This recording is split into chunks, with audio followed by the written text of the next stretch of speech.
Levelling के एक नए एपिसोड में। तो जैसा कि हम लोगों ने लास्ट वाले एपिसोड में देख लिया था कि हर साल की तरह इस साल भी यूएसए में गिल्ड की कॉन्फ्रेंस होने वाली है, जिसमें दुनिया भर से काफी सारे गिल्ड के रिप्रेजेंटेटिव आएंगे और यहाँ पर बातचीत करेंगे ग्लोबल पॉइंट्स पर कि किस तरीके से वो लोग और भी ज्यादा सिक्योर हो सकते हैं, और भी काफी सारे मुद्दों पर ये बात करेंगे। और इस साल कोरिया में से जिन्वू का एजिन गिल्ड को रिप्रेजेंटेटिव के तौर पर बुलाया गया था, यानी जिन्वू जाएगा इस साल एक मेन लीडर बनकर। तो इस एपिसोड की शुरुआत में हम लोग यूएसए में उसी जगह पर देखते हैं। तो जैसा कि ये एक बहुत बड़ा इवेंट है, तो यहाँ पर काफी सारी सिक्योरिटी है, साथ ही यहाँ पर काफी सारे लोग आए हैं, क्योंकि दुनिया भर से काफी सारे लोग आएंगे और इसीलिए यहाँ पर काफी ज्यादा भीड़ होती है। तभी यहाँ पर जो कैमरामैन होते हैं वो लोग एक हंटर की फोटो लेने लग जाते हैं, और ये हंटर होता है लेनार्ड, जो कि रिचर गिल्ड का है, जो कि जर्मनी की तरफ से रिप्रेजेंटेटिव के तौर पर यहाँ पर आया है। वो अपने गार्ड से पूछता है कि आखिरकार यहाँ पर इतने सारे रिपोर्टर्स क्या कर रहे हैं, जिसपे उसका बॉडीगार्ड उसको बताता है कि कोरिया को जो हंटर है, जिसके बारे में हर कोई बातचीत कर रहा है, आज वो आने वाला है।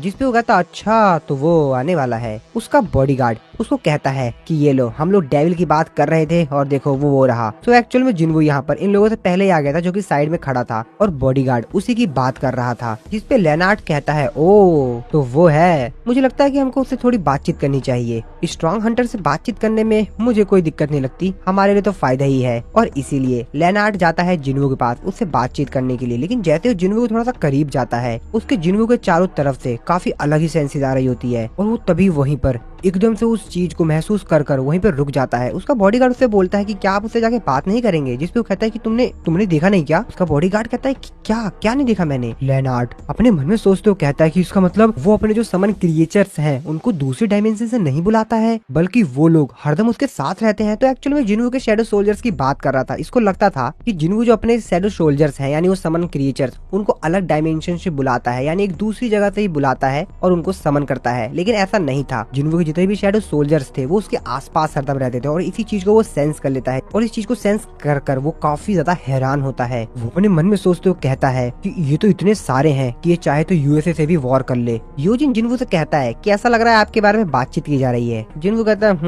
लग तो रहा है कुछ फॉरेनर मेरे को ही देख रहे हैं और शायद मेरे ही बारे में बात कर रहे हैं। यूजिन कहता है कि करना भी चाहिए, आपका नाम पूरी दुनिया में फैल चुका है, हर न्यूज चैनल पे देखा जाए तो सिर्फ आपकी ही फोटो है, आपका ही नाम चल रहा है, और ऑफ कोर्स इससे आपके काफी सारे फैंस भी बढ़ गए हैं। मेरे को लगता है कि शायद तो आपका ऑटोग्राफ लेना चाहते हैं। और तभी योजिन अपने साइड में खड़े मिस्टर वू को देखते हुए कहता है ओ मिस्टर वू, आप यहाँ पर क्या कर रहे हैं? मिस्टर वू बेचारे रोते हुए कहते हैं मैं यहाँ पर हंटर सांग जिन्वू का बॉडीगार्ड बनकर आया हूँ। ये बात सुनकर योजिन भी हंसने लग जाता है। योजिन का मजा लेते हुए फिर से कहता है कि क्या बारे में बात कर रहे थे आप, किस चीज के बारे में बात कर रहे थे? मिस चूल कहते हैं कि बॉडीगार्ड। यूजिन कहता है कि किसका बॉडीगार्ड? बेचारे मिस्टर वू च्यूल वो भी काफी ज्यादा नर्वस हो जाते हैं। तभी जिन्वू के सामने कुछ लोग आ रहे होते हैं। जिन्वू उनको देखते हुए कहता है कि शायद ये लोग यहाँ पर पेट्रोलिंग कर रहे हैं क्या? और तभी यहाँ पर मिस्टर व्हाइट आते हैं। वो जिन्वू से कहते हैं कि मिस्टर सांग जिन्वू, हम आप ही के आने का इंतजार कर रहे थे। जिन्वू मिस्टर व्हाइट से पूछता है क्या आप एशियन ब्रांच का जो ब्यूरो है उनके लिए काम नहीं करते मिस्टर व्हाइट? जिसपे मिस्टर व्हाइट उनसे कहते हैं हाँ बिल्कुल, मैं रिसेंटली वहीं पे था और अब मैं इस जगह पर आया हूँ, और अभी जिस मैटर में आप इन्वॉल्व है मिस्टर सांग जिन्वू,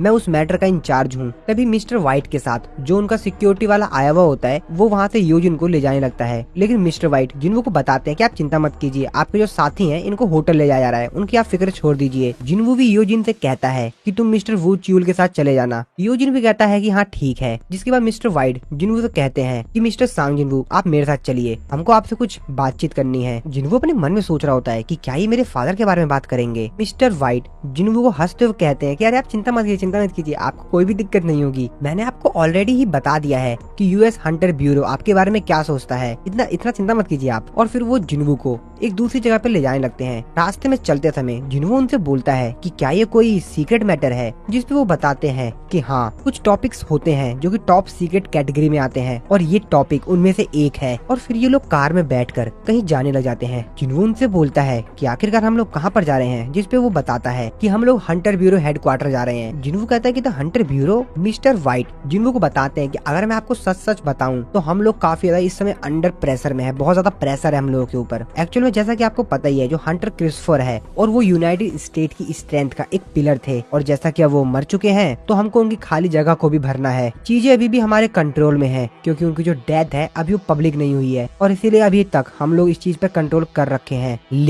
लेकिन हम लोग कोशिश कर रहे हैं, अपनी पूरी पावर का इस्तेमाल कर रहे हैं, ताकि हम लोग एक ऐसा हंटर ढूंढ पाए जो कि उनकी जगह को भर सके, यानी मिस्टर क्रिस्टोफर की जगह पर कोई दूसरा हंटर आ पाए। जिन्हों उनसे पूछता है, तो क्या मैं आपका उन कैंडिडेट्स में से एक कैंडिडेट हूँ जो कि उनकी जगह भरने के लिए। इसके बाद मिस्टर व्हाइट जिन्हों को आगे बताते हैं कि जैसा कि आप इस चीज के बारे में तो जानते हैं, जो रून स्टोन होता है जो कि हम लोगों को मॉन्स्टर के अंदर से मिलता है, वो उतना ही ज्यादा ताकतवर होता है जितना कि वो मॉन्स्टर था, और उस रून स्टोन की वैल्यू काफी ज्यादा हाई होती है। और इंसान के इतिहास में जो सबसे भयंकर आपदा आई थी, जिस रेड को हर कोई भूलना चाहता है, वो थी ड्रैगन कैमिश की। उस मॉन्स्टर के अंदर से जो रून स्टोन को एक्सट्रैक्ट किया गया था, हम उसके नए ऑनर को ढूंढ रहे हैं। तो क्या सोचते हैं आप इसके बारे में? ये ऑफर आपको कैसा लगा? इस पे जिन्वो उससे बोलता है कि एक मिनट, ये फोटो एक पीछे जाइए। मिस्टर व्हाइट कहते हैं कि माफ कीजिए, किस चीज में बात कर रहे हैं आप, किस चीज की बात कर रहे हैं? जिन्वो कहता है कि अभी जस्ट आपने जो मेरे को बहुत सारी फोटोज दिखाई, इनमें से जो जस्ट पीछे वाली फोटो थी वो दिखाई एक बार, जिसपे वो पीछे फोटो करते हुए कहते हैं अच्छा ये तो कैमिश की बॉडी की फोटो है, इसी बात कर रहे हैं क्या आप? जिन्वो कहता है कि हाँ। जिन्वो मिस्टर व्हाइट से पूछता है कि क्या अभी भी कैमिश की जो बॉडी है, उसका जो कॉर्प्स है, वो अभी भी यूएसए में स्टोर है? जिसपे वो कहते हैं कि हाँ यहीं पर ही है। जिन्वो से कहता है कि उस जगह पे चलिए जहाँ पर वो रखी हुई है, हम सबसे पहले वहाँ पे चलेंगे। कहाँ पे रखी है वो? मिस्टर व्हाइट भी काफी हैरान होते हुए पूछते हैं कि लेकिन हुआ क्या बात है? जिसपे जिन्वो उनसे कहता है कि हंटर ब्यूरो के अगर मैं अपना समय दे सकता हूँ तो मेरे को लगता है कि मैं शायद ऐसा सवाल तो पूछ ही सकता हूँ, इसमें कोई दिक्कत तो नहीं है ना? जिसपे मिस्टर व्हाइट उसको बताते हैं कि हाँ मैं मानता हूँ कि आपको उसके बारे में कुछ जानना होगा, लेकिन फिर भी मेरे को अपने हायर अप से अलाउ लेना पड़ेगा उस चीज के लिए, और मेरे को तो खुद नहीं पता है कि आखिरकार कैमिश की जो बॉडी है वो कहाँ पर रखी हुई है, कहाँ पर स्टोर किया गया उसको। लेकिन आप चिंता मत कीजिए, अगर आप रिक्वेस्ट कर रहे हैं तो कोई दिक्कत नहीं है, मैं उनको इस चीज के बारे में बता दूंगा, आप चिंता मत कीजिए। मैं वैसे आपसे एक चीज पूछ सकता हूँ? वैसे आप थोड़ा समय तक वेट कर सकते हैं जब तक मैं रिपोर्ट बना रहा हूँ। जिन्होंने उनसे कहता है कि हाँ जैसा कि हम दोनों को ही इंतजार करना है तो ठीक है, फिर साथ ही में इंतजार करते हैं। मिस्टर व्हाइट कहते हैं समझ गया। इसके बाद हम लोग डेविड को देखते हैं जो कि जगह का इंचार्ज होता है। मिस्टर व्हाइट सारी बात जाकर डेविड को बता देते हैं। डेविड कहता अच्छा तो तुम ये कह रहे हो कि मिस्टर सान जिन्वू यहाँ पर है, वैसे क्या तुमने रून स्टोन के बारे में उनको कुछ और बताया? मिस्टर व्हाइट कहते कह रहे नहीं सर, वो रून स्टोन के बारे में दिन भर नहीं पूछ रहे थे। जिसपे डेविड कहता है ओह चलो ठीक है, तो असल में वो सिर्फ उस कॉप्स को देखना चाहता है, मेरे को डिप्टी डायरेक्टर के साथ थोड़ी बातचीत करनी पड़ेगी पहले, तो क्या तुम थोड़ा बाहर जा सकते हो? मिस्टर व्हाइट भी कहते हैं हाँ ठीक है सर, और फिर वहाँ पे चले जाते हैं। इसके बाद डिप्टी डायरेक्टर और ये दोनों बातचीत करते हैं। वो डिप्टी डायरेक्टर से पूछते हैं क्या वैसे तुमको कोई आइडिया है कि आखिरकार वो कैमिश की बॉडी को क्यों देखना चाहता है? जिसपे वो कहता है कि मैं बता नहीं सकता क्यों, लेकिन मैं एक चीज जरूर जानता हूँ कि वो कोई टूरिस्ट नहीं है, उसकी जो स्किल की वैल्यू है वो अनइमेजिनेबल है। वैसे जो टॉप हंटर्स होते हैं वो काफी ज्यादा खुश होते हैं अपने काफी सारे पैसों को लगाकर रून स्टोन को परचेज करने में, और जो स्किल होती है वो हंटर की पावर होती है, और पावर जो होती है वो हंटर के सर्वाइवल के बराबर होती है। और अगर देखा जाए तो उसे सिर्फ कॉर्प्स ही देखना है, हो सकता है उसे इसमें कुछ और ही इंटरेस्ट हो। जिसपे डेविड उससे बोलता है वैसे उसने जिस मॉन्स्टर को अपने दम पर मारा था क्या उसकी एबिलिटी उतनी ही है? अब ये बात सुनते ही डिप्टी डायरेक्टर काफी ज्यादा हैरान हो जाता है। वो अपने मन में सोचते कहता है एक मिनट, और ये नहीं, ये तो मैं भूल ही गया, क्या होगा अगर वो उस मॉन्स्टर के कॉर्प्स से एक शैडो सोल्जर बना देगा उसको? लेकिन वो तो काफी ज्यादा समय पहले मर चुका है, क्या वो ऐसा कर पाएगा? हम लोग जिन्वू को देखते हैं जो कि बाहर बैठकर इंतजार कर रहा होता है, और उसके मन में तो कोई और ही प्लान होता है। डिप्टी डायरेक्टर कहता है कि इसका मतलब है कि वो, इसका मतलब उसका प्लान है कि वो कैमिश को एक शैडो सोल्जर बना ले। अब ये बात सुनकर डेविड काफी ज्यादा हैरान होते हुए, खड़े होते हुए, चिल्लाते हुए कहता है क्या? अगर ये सही है तो ऐसा नहीं होना चाहिए, किसी भी इंडिविजुअल को इतनी ज्यादा पावर नहीं मिलनी चाहिए। जिस पे डायरेक्टर कहता है कि सर अगर हमने इस रिक्वेस्ट को डिनाई किया, मना किया, तो मेरे को लगता है कि उसके साथ रिलेशनशिप मेंटेन करने में हमको काफी ज्यादा कठिनाई हो सकती है। अब ये बात सुनकर डेविड काफी ज्यादा परेशान होता है, यार की तो फिर वो डिसाइड करता होगा ठीक है मैं उसको खुद ही वहाँ पर ले जाऊंगा, और ये मेरे लिए काफी अच्छी अपॉर्चुनिटी होगी कि मैं अपने आंखों से देख सकूं कि आखिरकार उसमें कितनी ज्यादा एबिलिटी है। और फिर वो जिन्वू को उस जगह पर ले जाने लगता है जहाँ पर कैमिश की बॉडी रखी हुई है। यहाँ पर एक ट्रांसलेटर होता है जो कि ये सारी बातें ट्रांसलेट करके जिन्वू को बता रहा होता है, जिन्वू की सारी बातें ट्रांसलेट करके सब कुछ बता रहा होता है। डेविड जिन्वू से कहता है कि मैं आपसे काफी सारी बात करना चाहता हूँ काफी अच्छे से, लेकिन कोई नहीं, मुझे लगता है कि हम लोग बाद में बातचीत कर सकते हैं। जिन्वू तो अपने मन में सोच रहा होता है कि मैं तो विश्वास ही नहीं कर पा रहा हूँ कि जिस जगह पर कैमिश को हराया गया था उस जगह पर इन लोगों ने हंटर ब्यूरो हेडक्वार्टर बना लिया। और फिर ये लोग उस जगह पर जाने लगते हैं और जब ये लोग उस जगह पर पहुंचते हैं तो जिन्वू को वहाँ के एयर में कुछ सेंस होता है। वो मन में सोचते हुए कहता है, ओ इन हवाओं में तो मैजिकल एनर्जी है, मैं ये महसूस कर पा रहा हूँ। मैं तो काफी ज्यादा हैरान हूँ। उसको हराए हुए लगभग 8 साल हो चुके हैं, लेकिन उसके बाद भी उसकी जो एनर्जी है वो अभी भी यहाँ पर महसूस की जा सकती है। मैं तो काफी ज्यादा हैरान हूँ कि आखिरकार वो कितना ज्यादा पावरफुल होगा। जब वो एक बार मेरा शैडो सोल्जर बन जाएगा तो मजा आएगा। उसके बाद ये लोग उस रूम में एंटर कर जाते हैं जहाँ पर कैमिश की बॉडी रखी हुई है। वो बहुत बड़ी होती है, ये लोग तो बस छोटे से दिख रहे होते हैं उसकी बॉडी के सामने। वो लोग उस रूइन स्टोन के सामने पहुंच जाते हैं। डेविड कहता है कि अपने दम पर ही सैकड़ों इलाइट हंटर्स को मार सकता है, ये बहुत ज्यादा ताकतवर था। और फिर बाकी 5 बचे हुए जो नेशनल अथॉरिटी हंटर्स थे उसके द्वारा इसको हराया गया। और जब से ये मरा है इसकी बॉडी को काफी अच्छी तरीके से प्रिजर्व करके रखा गया है। और इस पूरी बिल्डिंग के अंदर जितनी भी इलेक्ट्रिसिटी प्रोवाइड करवाई जा रही है ये कैमिश का जो मैजिकल क्रिस्टल था उसके द्वारा दी जा रही है। वैसे अब आप सेटिस्फाई तो है ना हंटर सांग जिन्वू? इस पे जिन्वू से कहता है कि पीछे हट जाइए, जिस पे मिस्टर व्हाइट डेविड से कहते हैं कि सर वैसे आप इस चीज के बारे में श्योर तो है ना? जिस पे डेविड से कहता है कि हाँ ठीक है, मैंने इसको ऑलरेडी ही अलाउ कर दिया है। जिस पे जिन्वू भी अब आगे जाता है और अपनी पावर दिखाते हुए कहता है कि सिर्फ देखो आखिरकार क्या होने वाला है। और फिर जिन्वू बोलता है अराइज। और जैसे ही जिन्वू अराइज बोलता है, ये क्या दोस्तों, जिन्वू को सिस्टम उसको नोटिफिकेशन देके बताता है कि शैडो एक्सट्रैक्शन फेल्ड हो गई है, तुम्हारे पास सिर्फ 2 अटेम्प्ट बचे हुए हैं। अब इस चीज को देखकर तो जिन्वू काफी ज्यादा हैरान होता है। वो कहता है कि ये क्या हुआ? और जिन्वू के मुंह से सिर्फ एक ही चीज निकलती है, वर्दा, समझे ना? लेकिन जिन्वू हार कहाँ मानने वाला था यार, 2 चांस तो बचा हुआ है ना इसके पास। फिर से बोलता है वो राइज। लेकिन दोस्तों इस बार ये चीज काम कर जाती है और कैमिश की जो बॉडी होती है वो धीरे धीरे करके जिन्वू के शैडो सोल्जर में कन्वर्ट होने लगती है और कैमिश जाग जाता है। और जैसे ही कैमिश उठता है आसपास की जो चीजें होती हैं जहाँ जहाँ उसकी बॉडी का हिस्सा टकराता है वो चीज डिस्ट्रॉय होने लग जाती है। यार इतना बड़ा मॉन्स्टर है, जहाँ पर टच करेगा उस जगह की तो वाट लगा के रख देगा ना ये। और जिन्वू कैमिश को अपने सामने अपने शैडो सोल्जर में कन्वर्ट हुआ देखकर थोड़ा सा खुश होता है। कैमिश जिन्वू से कहता है कि क्या तुम वही हो जिसने कि मेरे को समन किया है, king of death, shadow monarch? लेकिन इस सीन को देखकर डेविड, मिस्टर व्हाइट और बाकी लोग जो इस जगह पर आए हुए होते हैं उनके तो आंख खुले के खुले रह जाते हैं। वो तो काफी ज्यादा हैरान होते हैं, कहते हैं what the hell. Mister white कहते हैं कि ये क्या है? इधर कैमिश जिन्वू से कहता है कि इंसान इंसान इंसान जरूर मरेंगे, मैं सबको मार दूंगा। और जिस चीज के अंदर उसको पैक करके रखा गया होता है वो उस पूरी चीज को ही ब्रेक कर देता है। और डेविड अपनी आंखों के सामने ये सीन देखकर काफी ज्यादा हैरान होता है, पूरी आंख फटी की फटी रह जाती है। वो अपने मन में सोचते हुए कहता है जिस गिलास से इसको लॉक किया गया, इसको टॉप रैंक के जो हंटर थे उनके मैजिक के द्वारा इनहेंस किया गया था। लेकिन कैमिश तो उस चीज को तोड़कर बाहर आता है और काफी तेजी चिल्लाता है। उसकी चिल्लाहट की आवाज इतनी ज्यादा तेज होती है कि चारों तरफ डर का माहौल हो जाता है। सभी लोग काफी ज्यादा हैरान होते हैं। यहाँ पर जितने भी लोग होते हैं जिन्वू को छोड़कर सभी लोग काफी ज्यादा डर जाते हैं। कैमिश फिर से चिल्लाता है लेकिन जिन्वू से कहता है कि बहुत हुआ, तुम्हारे सिर के अंदर जो मैजिकल क्रिस्टल था उसको काफी समय पहले ही हटा दिया गया था और इसीलिए तुमको रूलर का ऑर्डर मानने की कोई जरूरत नहीं है। बाकी लोग ये सब कुछ देखकर काफी ज्यादा हैरान होते हैं। वो लोग कहते हैं कि क्या सांग जिन्वू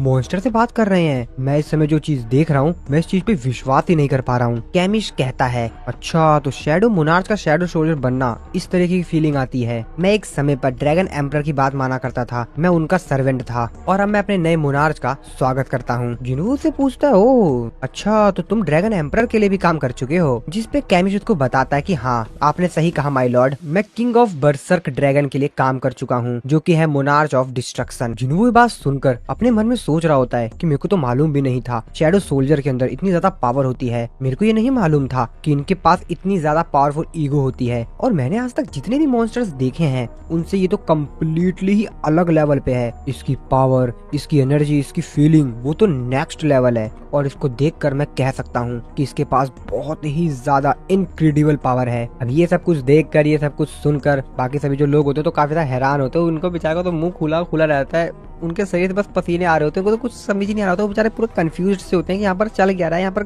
हो क्या रहा है यार आखिरकार यहाँ पर। अब इन लोगों को क्या मालूम कि जिन्वू यार उससे क्या बातें कर रहा है। अभी इसलिए बेचारे काफी ज्यादा कंफ्यूज्ड हैं। जिन्वू अपने मन में सोच रहा होता है the king of dead shadow monarch और the king of giants monarch of the beginning. तो जरूर ये लोग उन 9 मोनार्च में से ही हैं जिनके बारे में मेरे को सिस्टम ने बताया था। कैमिस जिन्वू से कहता है बड़े अफसोस की बात है माय किंग, लेकिन मेरे को अब आपसे विदा लेना होगा, मुझे जाना होगा। जिनको कुछ समझ ही नहीं आता, कहता है क्या मतलब। ऐसा लगता है कि हमारी मुलाकात बहुत देर से हुई है माय किंग। और धीरे धीरे कर कैमिस वहाँ से डिसअपेयर होता है। अब ये सब कुछ देख कर जिनको भी कुछ भी समझ नहीं आ रहा होता है, वो अपने मन में सोचता है यहाँ तक कि शैडो मोनार्च की पावर भी समय के साथ छेड़खानी नहीं कर सकती। और जिन्वू चिल्लाते हुए कहता है कि सिस्टम सिस्टम, लेकिन कैमिस धीरे धीरे करके वहाँ से डिसअपेयर होने लग जाता है। कैमिस जिन्वू से कहता है मैं प्रे करता हूँ कि आपके बाकी जितने भी बेहतरीन सोल्जर्स हैं वो अंत तक आपकी सेवा करेंगे। 4 ऐसे इंसान थे जिन्होंने रूलर्स थे उनकी पावर उधार ली थी, तो कृपया उनसे सावधान रहिएगा। ये मेरे लिए बड़ी गर्व की बात है कि मैं अपने नए किंग के सामने आया। और ऐसा कहने के बाद कैमिस अपने नॉर्मल बॉडी में आ जाता है और जिन्वू सिस्टम उसको नोटिफाई करके बताता है कि शैडो एक्सट्रैक्शन फेल हो गया। इस चीज को देखकर तो जिन्वू भी काफी ज्यादा कंफ्यूज्ड होता है। वो तो कुछ भी समझ नहीं पा रहा होता है कि आखिरकार ये सब कुछ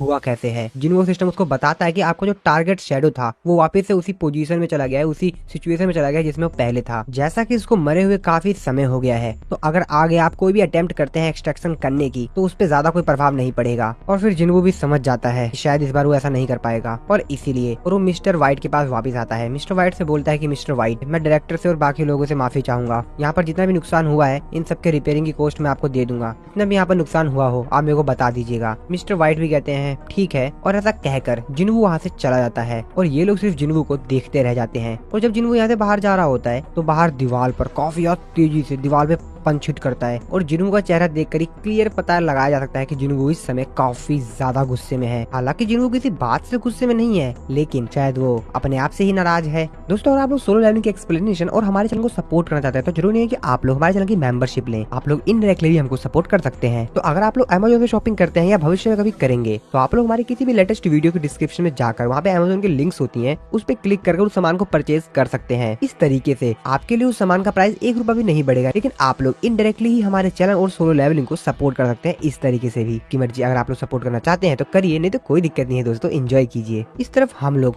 होटल का सीन देखते हैं जहाँ पर जिन्वू जा रहा होता है कि तभी मिस्टर वू च्यूल जिन्वू को देख लेते हैं। वो जिन्वू से कहते हैं कि आप कहाँ पर जा रहे हैं, वैसे हंटर योजिन कहाँ पर हैं? जिसपे जिन्वू कहता है क्या मतलब, मैं समझा नहीं। मिस्टर च्यूल कहते हैं कि आपसे मिलने के बाद वो वहाँ से चला गया था और आपने उससे कहा था ना कि आप हंटर ब्यूरो में उसका इंतजार करेंगे। जिसपे जिन्वू कहता है क्या, अरे नहीं मैं तो अभी भी वापस आया हूँ, तुम किस चीज के बारे में बात कर रहे हो? तभी मिस्टर व्हाइट भी वहाँ पर आते हैं। वो जिन्वू को बताते हैं कि हंटर योजिन जहाँ पर विजिटर रहते हैं वहाँ पर नहीं है। मिस्टर च्यूल भी कहते हैं हाँ इन्होंने सही कहा, मैंने भी यहाँ पर चेक किया था लेकिन वहाँ पर तो मेरे को योजिन मिला नहीं। और स्कैवेंजर गिल्ड से एक हंटर आया था लगभग 2 घंटे पहले, वो उसे वहाँ से ले गया। तो ये बात सुनकर मिस्टर व्हाइट भी काफी हैरान होते हैं। वो कहते हैं कि माना कि स्कैवेंजर गिल्ड के साथ हंटर ब्यूरो का काफी क्लोज रिलेशनशिप है और वो हमारे मामले को नहीं देखते हैं, और मेरे को लगता है कि हम लोगों को उनसे डायरेक्टली ही बात कर लेनी चाहिए, यही सबसे बेस्ट रहेगा। और इसीलिए वो किसी को कॉल लगाते हैं। जिन्वू जो कि अपने मन में सोच रहा होता है कि आखिरकार मेरे को काफी ज्यादा बैड फीलिंग क्यों आ रही है। तो असल में मिस्टर व्हाइट ने स्कैवेंजर गिल्ड की लॉयरा है उसके पास कॉल लगाया था, जो कि थॉमस एंड्रे की असिस्टेंट भी है, जिस पर वो पूछती है कि क्या हुआ, क्या आप कह रहे हैं कि हमने एजिन गिल्ड के जो वाइस लीडर हैं उनको अपने साथ लेकर आए हैं?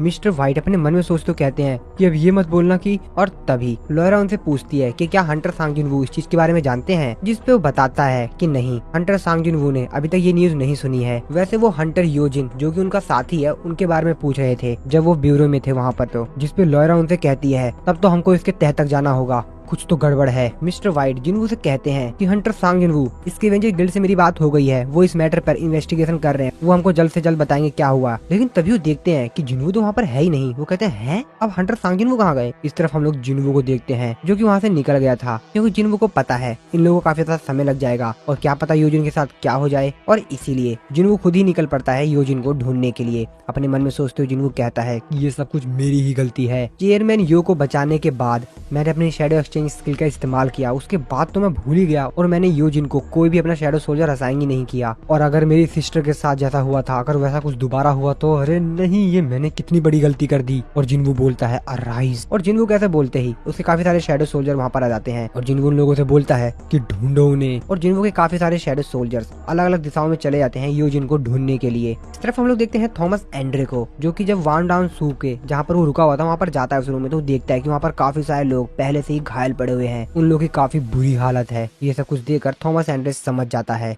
कि ये सारा कांड वांग डोंग-सू ही कर रहा है और वो कहता है कि आखिरकार उसने वो हरकत कर ही दी और काफी ज्यादा तेजी से उसके हाथ में जो चीज होती है उसको तोड़ते हुए कहता है कि वांग डोंग-सू, और अपने लोगों से कहता है कि इससे पहले कि सांग जिनवू उसको ढूंढ ले, वांग डोंग-सू को ढूंढो, चाहे कुछ भी हो जाए, किसी भी हालात में उसे ढूंढो, कि हमको उसे पहले ढूंढना होगा। इस तरह हम लोग देखते हैं वांग डोंग-सू को, जिसने की यूजिन को मार मार कर उसकी हालत काफी ज्यादा खराब कर दी थी और उसको मार कर उसको काफी ज्यादा खुशी मिल रही थी। इसकी औकात अभी दिखाएगा जिनवू। जिनवू एक बड़ी सी बिल्डिंग के टॉप पर पहुंच जाता है और शहर का नजारा देखते हुए अपने मन में सोच रहा होता है कि क्या वो सिटी को छोड़कर चला गया है। लेकिन अगर एक तरह से देखा जाए तो योजिन एक कॉम्बैट टाइप का डी रैंक का हंटर है और नॉर्मल लोगों की इतनी औकात नहीं कि उसको किडनैप कर ले। यहाँ तक कि काफी सारे लोग भी होंगे, तब भी योजिन को पकड़ पाना बहुत मुश्किल है। मेरे को समझ में नहीं आ रहा है कि आखिरकार योजिन होगा कहाँ पर। और इस समय मेरे पास एक ही क्लू है, जो इंसान उसको वहाँ से ले गया है वो स्कैवेंजर गिल्ड का था। स्कैवेंजर गिल्ड, अरे नहीं, वांग डोंग-सू का छोटा भाई था और जरूर वो मेरा अमेरिका में आने का ही इंतजार कर रहा था। और जहाँ तक मेरे को लगता है उसने अपने ब्रदर के डेथ के पीछे का जो सच है वो पता लगा लिया होगा। और उस रेड में योजिन और मैं ही, जो कि उस डंजन रेड में सरवाइव कर गए थे, वो वांग डोंग-सू की एक बात भी याद करता है, जहाँ पर वांग डोंग-सू ने जिनवू के ऊपर चिल्लाते हुए कहा था कि तू बास्टर्ड, अगर मुझे ये पता लग गया कि मेरे ब्रदर को मारने वाला तू था ना, तो मैं तेरे को छोड़ूंगा नहीं। जिनवू कहता है तो जरूर वो वांग डोंग-सू ही है। इसके बाद जिनवू मिस्टर च्यूल की काफी समय पहले कही हुई बात याद करता है, जहाँ पर मिस्टर च्यूल ने सारी बात जिनवू को बताई थी, थोड़ा सा संभल के रहना, क्योंकि तुम अभी एक ई रैंक के हंटर हो और तुमसे हाई लेवल का हंटर डंजन के अंदर मारा गया और डंजन में से डी और ई रैंक के लोग ही सर्वाइव किए, ऐसा तो बहुत मुश्किल चांस होता है, ना के बराबर ही। तो थोड़ा सा तुम संभल के रहना, क्योंकि जो वहाँ पर मरा है ना वो वांग डोंग-सू का छोटा भाई था, तो वो तुम्हारे लिए प्रॉब्लम हो सकती है। तो ये उस समय की बात है जब जिनवू स्टार्टिंग में एकदम शुरुआत में अपना लेवल अप कर रहा था। अब जिनवू सारी बातें याद करके समझ जाता है कि जो सारा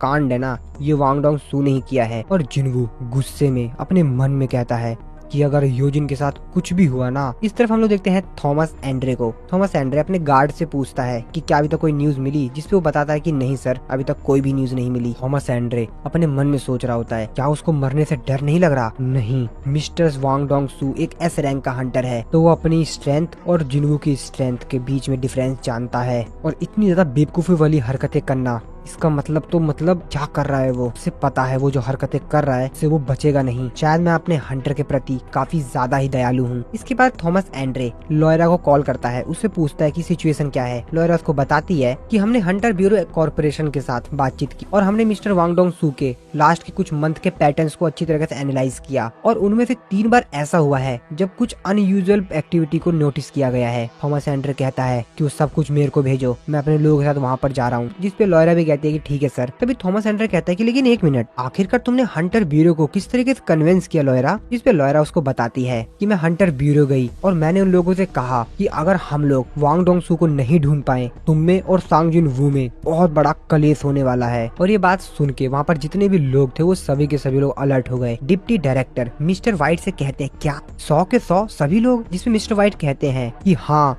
जितने भी रेड को शेड्यूल किया गया था उन सभी को कैंसिल कर दिया गया है, सभी हंटर को बोल दिया गया है। अब ये बात सुनकर डिप्टी मैनेजर अपने मन में सोच रहा होता है कि अगर स्कैवेंजर गिल्ड के सभी मेंबर इस तरीके से काम कर रहे हैं, इसका मतलब तो ये जरूर है कि इन सब के पीछे थॉमस एंड्रे का हाथ है। ये तो बहुत बड़ी बात है, लेकिन आखिरकार एग्जैक्टली चल क्या रहा है यहाँ पर? इस तरफ हम लोग देखते हैं वांग डोंग-सू को, जिसने की योजिन को एक अलग ही जगह पर कैद करके रखा हुआ था और योजिन की हालत बहुत ही ज्यादा खराब थी। तो एक्चुअली यहाँ पर टोटल 3 हंटर थे, वांग डोंग-सू और एक और हंटर जिसने की चश्मा लगा रखा है, ये एक हीलर है और एक और बंदा। वांग डोंग-सू कहता है कि मेरा कोई प्लान नहीं है इसके साथ कुछ बुरा करने का, मैं तो इससे सिर्फ एक चीज जानना चाहता हूँ, सिर्फ एक चीज। मास्टर थॉमस एंड्रे ने मेरे को वार्न किया था कि मैं सांग जिनवू से पंगा ना लूं, लेकिन मेरा पहले कोई ऐसा इरादा था ही नहीं कि मैं जाते ही सांग जिनवू से लड़ने लग जाऊं, क्योंकि एक और इंसान है जो कि मेरे को इस चीज का जवाब दे सकता है। मैंने इससे कहा था कि अगर ये मेरे को सच सच बता देगा कि आखिरकार उस दिन डंजन के अंदर मेरे भाई के साथ क्या हुआ था, तो मैं इसको एक खरोच आए बिना ही यहाँ से जाने दूंगा। सिर्फ एक चीज, मैं सिर्फ एक चीज सुनना चाहता था कि आखिरकार सांग जिनवू ने ही मेरे ब्रदर को मारा है, और जितनी जल्दी मैं ये बात इससे सुन लूं मैं इसे यहाँ से जाने दूंगा। तो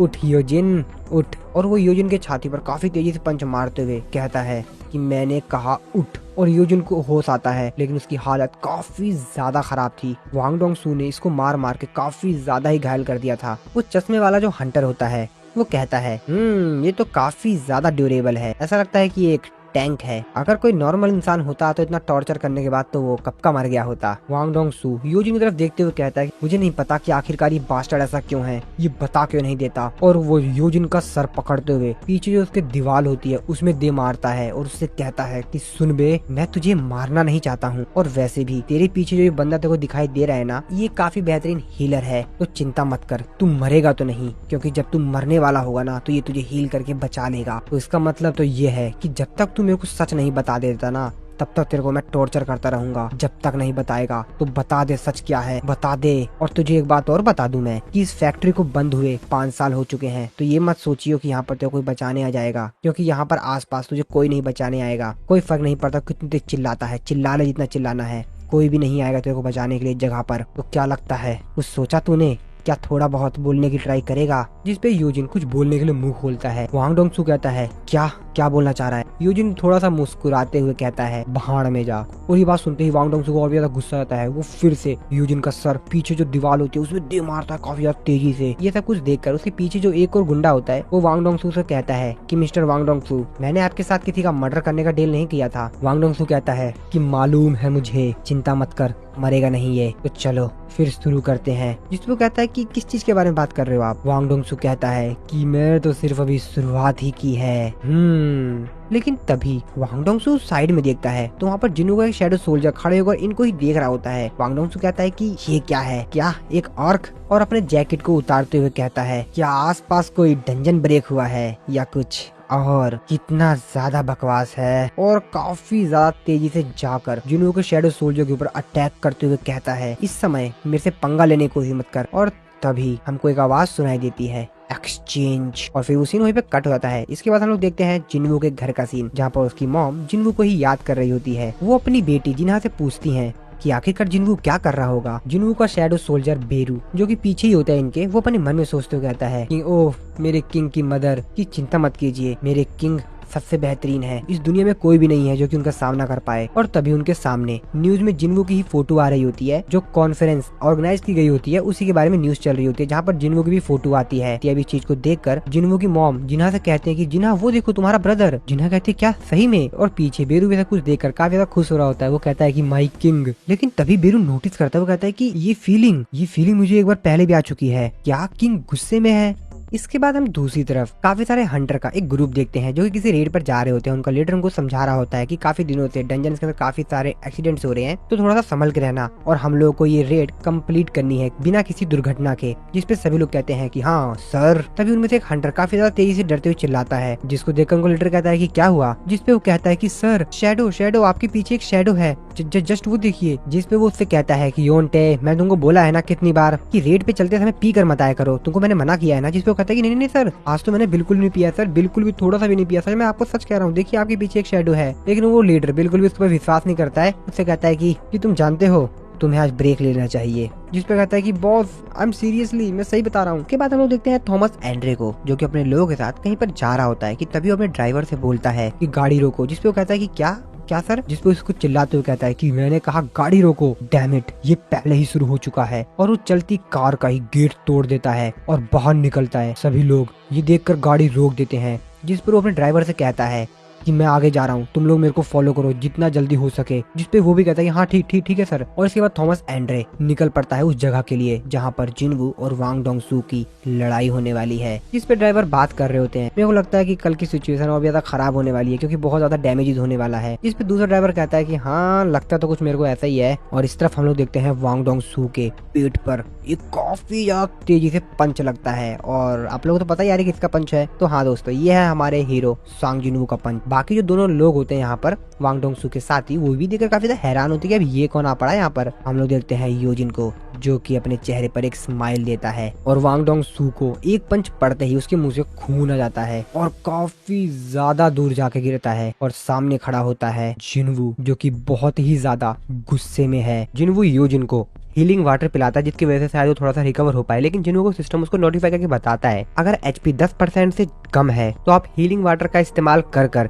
किसी की भी हेल्थ को रिकवर नहीं कर सकते। अब इस चीज को देखकर जिन्वू भी थोड़ा सा परेशान होता है। जिन्वू अभी भी काफी ज्यादा गुस्से में था और अब एक और समस्या जिसकी वजह से जिन्वू और भी ज्यादा गुस्से में रहता है। और फिर जिन्वू साइड में खड़े जो वांग डोंग सू के दो साथी थे, जिन्वू उनकी तरफ देखते हुए उनसे पूछता है कि तुम में से कोई हीलर है क्या, योजिन को हील करो। लेकिन जो उसमें से हीलर होता है वो तो जिन्वू से कहता है कि हाँ, हमको कोरियन नहीं आती है, क्या बोल रहे हो तुम। और तभी वांग डोंग सू फिर से खड़ा होता है और वो जिन्वू की तरफ ही आ रहा होता है। वो अपने साथी से बोलता है कि सांग जिन्वू चाहता है कि तुम उस बच्चे को हील करो। और वांग डोंग सू जो कि वो भी काफी ज्यादा गुस्से में होता है, वो जिन्वू की तरफ देखते हुए उससे बोलता है तो शायद हम लोग पहली बार मिल रहे हैं ना। सांग जिन्वू और जिन्वू काफी ज्यादा गुस्से में उन दोनों से बोलता है कि मैं फाइनल वार्निंग दे रहा हूँ, अगर तुम में से कोई हीलर है तो फटाफट इसको हील करो। जिसमें जो हीलर होता है वो जिन्वू से कहता है कि तुमने सुना नहीं, इसके लिए तुमको मेरे बॉस से बात करनी पड़ेगी, जब तक वो नहीं कहेंगे मैं किसी को हील नहीं करने वाला हूँ। और फिर जिन्वू उसकी तरफ जाता काफी ज्यादा गुस्से में और उसके चेहरे को पकड़ता है और उठा के काफी ज्यादा तेजी से साइड में फेंकता है। और फिर जो दूसरा गुंडा होता है वांग डोंग सू का साथी, जिन्वू उससे बोलता है तो क्या तुम भी हीलर हो। जिसपे बोलता है अरे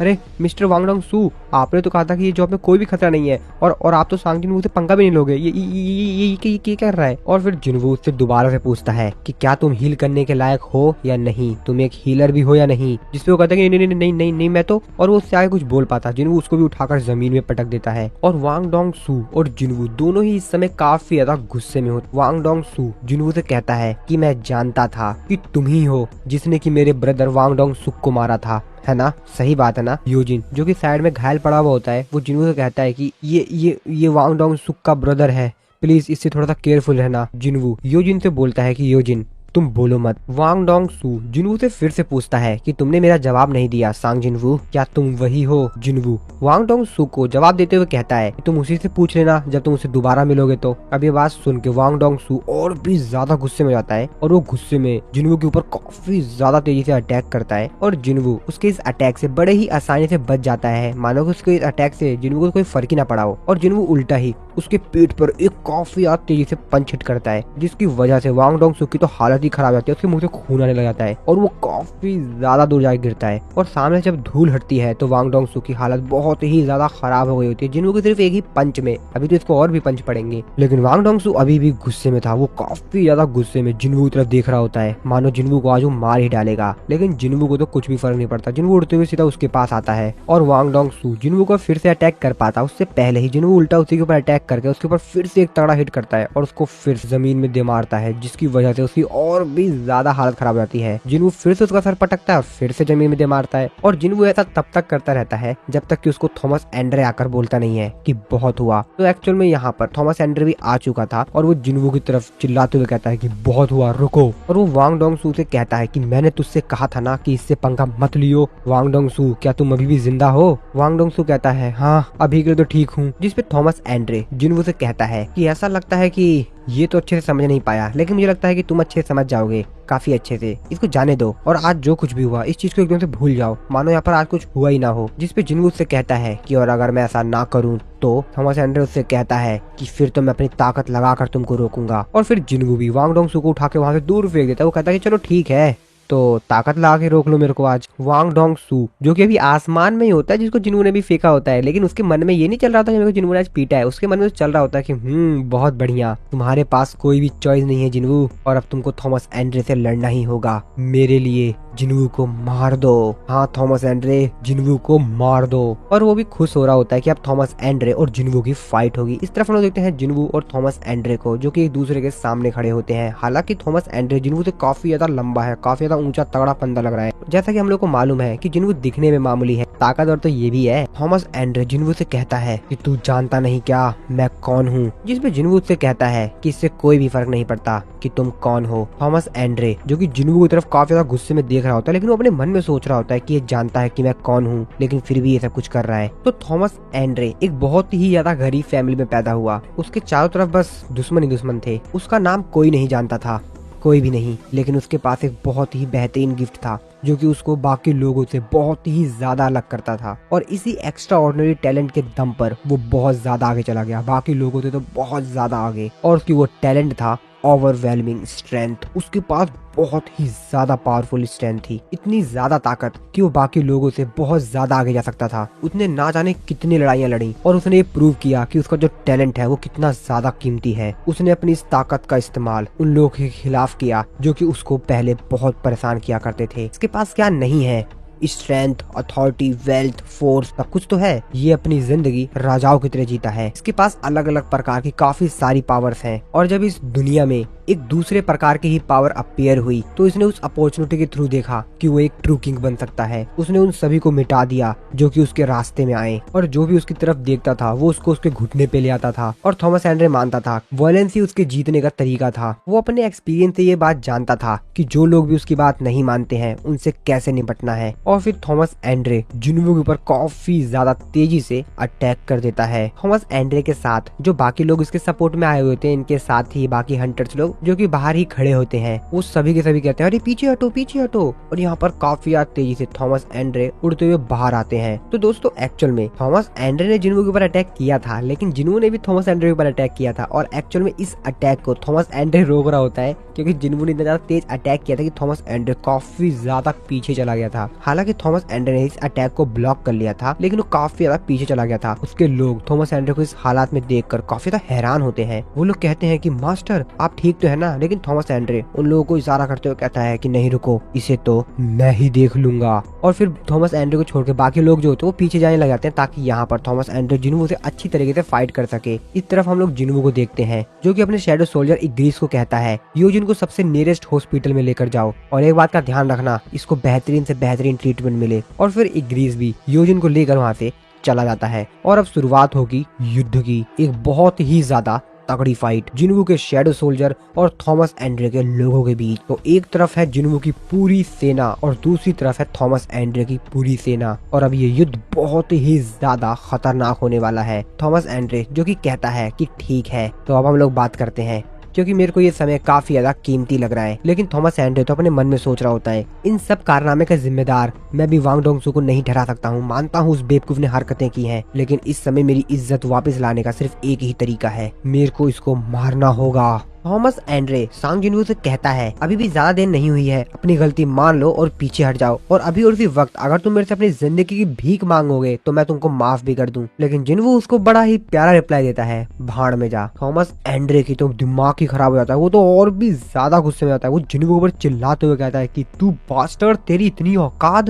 अब तू बचने वाला नहीं है। और वो पूरे गुस्से में अपनी पूरी ताकत दिखाता है और उसके बॉडी के सारे मसल्स जो होते हैं वो बाहर आ जाते हैं। उसके पूरे जो कपड़े पहने होते हैं शर्ट वो पूरी तरीके से फट जाता है और उसके पूरे शरीर के मसल्स दिखाई देते हैं। वो सांग जिन्वू से कहता है कि तू रिग्रेट करेगा इस बात को लेकर, ये तेरे लिए लास्ट चांस था, लेकिन तूने ये भी नहीं माना। और उसके पूरे बॉडी के मसल्स पूरी तरीके से फूल जाते हैं और वो पूरी गुस्से में जमीन पर एक लात मारता है और जमीन के नीचे पूरी दरार सी आ जाती है। उसके हंटर्स भी रेडी होते हैं फाइट करने के लिए और इस तरफ जिन्वू के शैडो सोल्जर भी तैयार होते हैं फाइट करने के लिए। और जिन्वू अपने लोगों से कहता है अटैक करो। थॉमस एंड्रे अपने लोगों से कहता है कि वो लोग आ रहे हैं, तैयार हो जाओ। और फिर जिन्वू के शैडो सोल्जर्स काफी ज्यादा तेजी से थॉमस एंड्रे के लोगों के ऊपर अटैक करते हैं और ये लोग भी तैयार होते हैं उनसे फाइट करने के लिए। और इन दोनों की सेनाएं आपस में बहुत तेजी से टकराती हैं। जो भी आमने सामने आ रहे होते हैं वो एक दूसरे को मार रहे होते हैं। जिन्वू के शैडो सोल्जर एक साथ उन लोगों के ऊपर अटैक करते हैं और थॉमस एंड्रे के भी लोग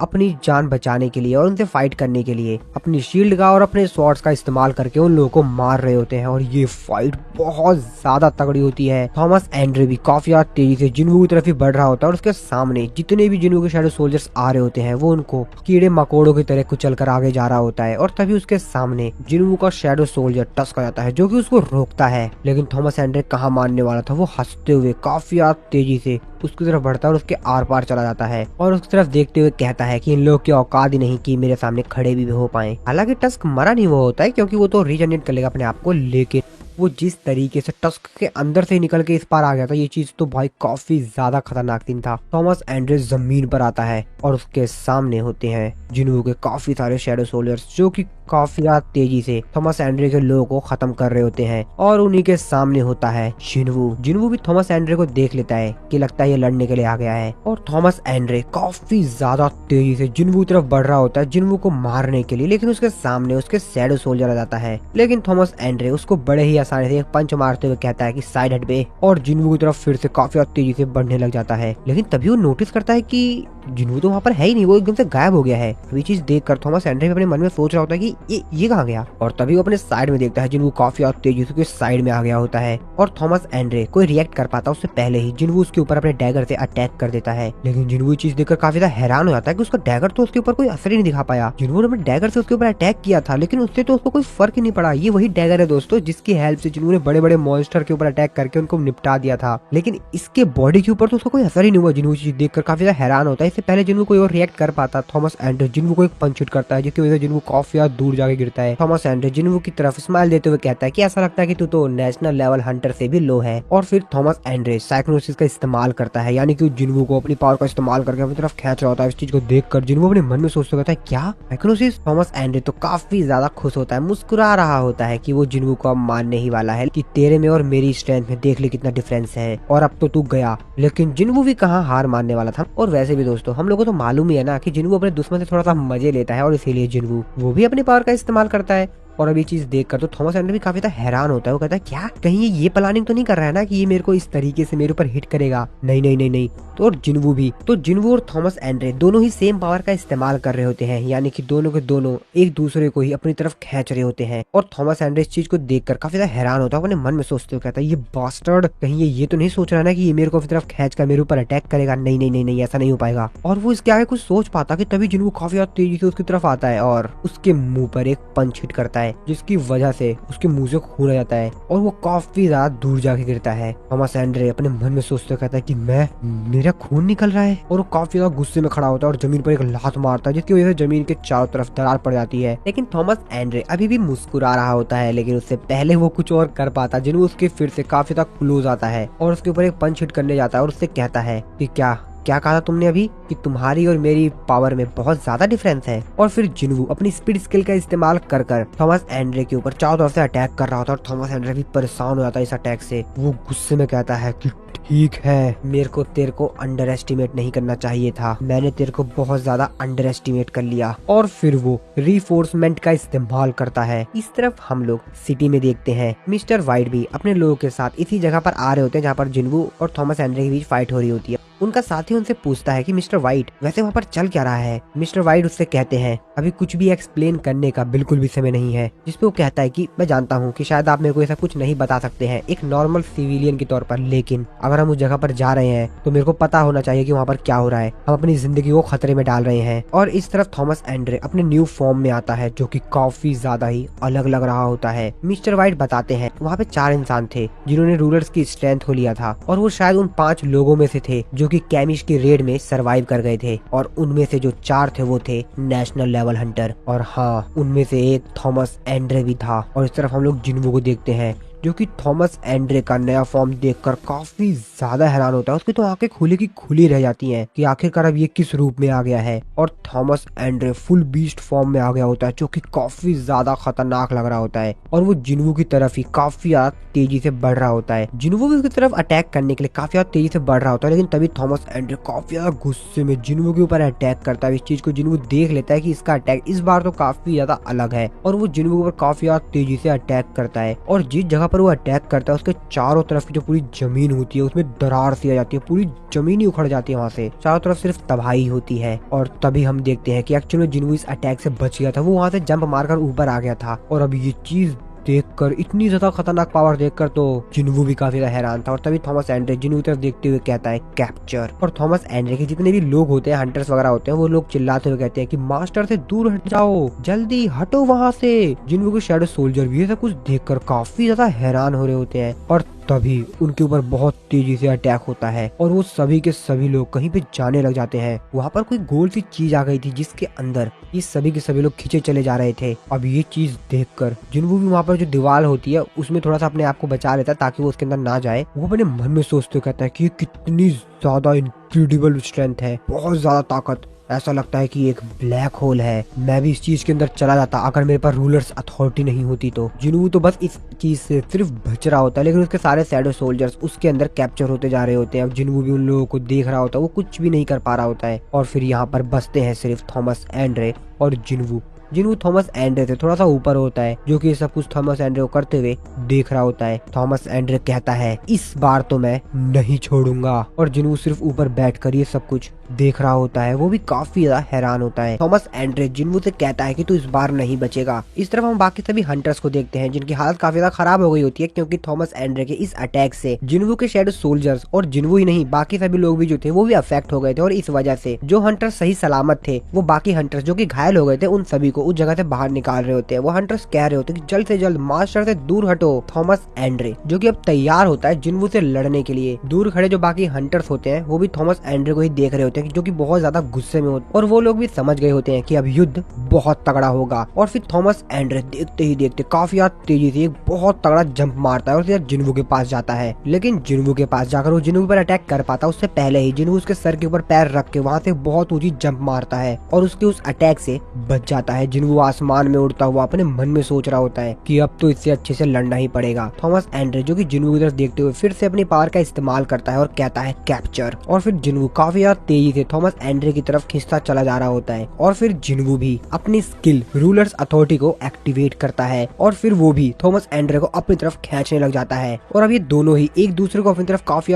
तेजी से खींच रहे थे। थॉमस एंड्रे अपने मन में सोच रहा होता है कि क्या ये मेरे को भी अपनी तरफ काफी तेजी से खींच रहा है, लेकिन पहले बार की तुलना में ये इस बार काफी तेजी से मेरे को अपनी तरफ खींच रहा है। लगता है ये मेरे से हेड टू हेड फाइट करना चाहता है। तो चलो ठीक है, फिर करते हैं इसके साथ मजे। और फिर थॉमस एंड्रे दोबारा से अपनी रीफोर्समेंट स्किल का इस्तेमाल करता है बहुत ज्यादा तेजी से। ये एक दूसरे को ही काफी तेजी से एक दूसरे की तरफ खींच रहे होते हैं, बहुत ज्यादा तेजी से इन दोनों का हाथ एक दूसरे के हाथ से टकराता है। थॉमस एंड्रे का जो कवच होता है वो तो पूरी तरीके से ही डिस्ट्रॉय हो जाता है। अब इस चीज को देखकर तो थॉमस एंड्रे की आंखें फटी की फटी रह जाती हैं कि आखिरकार किस तरीके से इसने मेरे पूरे कवच को ही डिस्ट्रॉय कर दिया। लेकिन जिन्वू को इससे कुछ भी फर्क नहीं पड़ा होता, वो तो बड़े ही आराम से थॉमस एंड्रे को देख रहा होता है। और थॉमस एंड्रे बहुत ज्यादा पीछे जाके गिरता है, उसके मुंह से आवाज आ रही होती है क्योंकि उसको काफी ज्यादा पेन हो रहा होता है। और फिर जिन्वू भी काफी तेजी से थॉमस एंड्रे की तरफ जाता है और उसके ऊपर अटैक करता है। लेकिन थॉमस एंड्रे वहां से उठ के फटाक से थोड़ा सा पीछे चला जाता है ताकि वो जिन्वू के इस अटैक से बच पाए। और वो जिन्वू के इस अटैक से बच भी जाता है, लेकिन फिर से जिन्वू उसको पकड़ता है और बहुत ज्यादा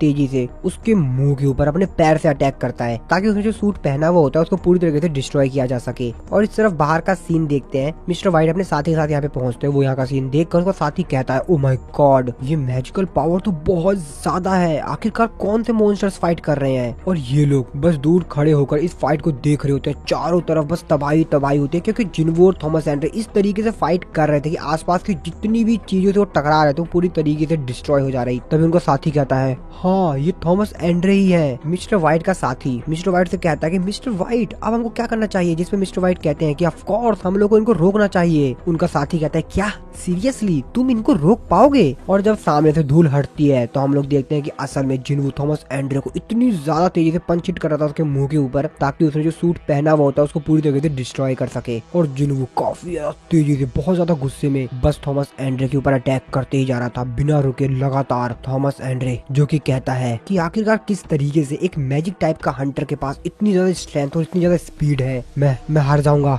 नहीं नहीं नहीं नहीं नहीं, मेरे को नहीं हारना है, नामुमकिन, ऐसा नहीं हो सकता। और फिर से वो जिन्वू के ऊपर अटैक करने के लिए जाता है और कहता है कि नहीं नहीं नहीं नहीं, ऐसा नहीं होना चाहिए, मैं इससे हार नहीं सकता। लेकिन जिन्वू उसके हाथ को साइड करते हुए फिर से उसके ऊपर काफी तेजी से अटैक करने लग जाता है। थॉमस एंड्रे जो कि अपने मन में सोच रहा होता है कि नहीं नहीं नहीं नहीं, मेरी स्ट्रेंथ इतनी ज्यादा कमजोर कैसे सकती है? नहीं नहीं नहीं नहीं, ये मैं इससे हार नहीं सकता, ये बहुत ज्यादा तेजी से मेरे ऊपर अटैक कर रहा है। और चिल्लाते हुए कहता है, मैं थॉमस एंड्रे हूँ, तुझे क्या लगता है कि तू मेरे को इन सब चीजों से हरा देगा? सिर्फ ऐसा करके ऐसा नहीं होगा। जिस पे जिन्वू उसको बड़े ही प्यार से रिप्लाई देता है कि जैसा कि मैंने तुमको कहा था, मेरे को इससे कोई भी फर्क नहीं पड़ता कि तुम कौन हो।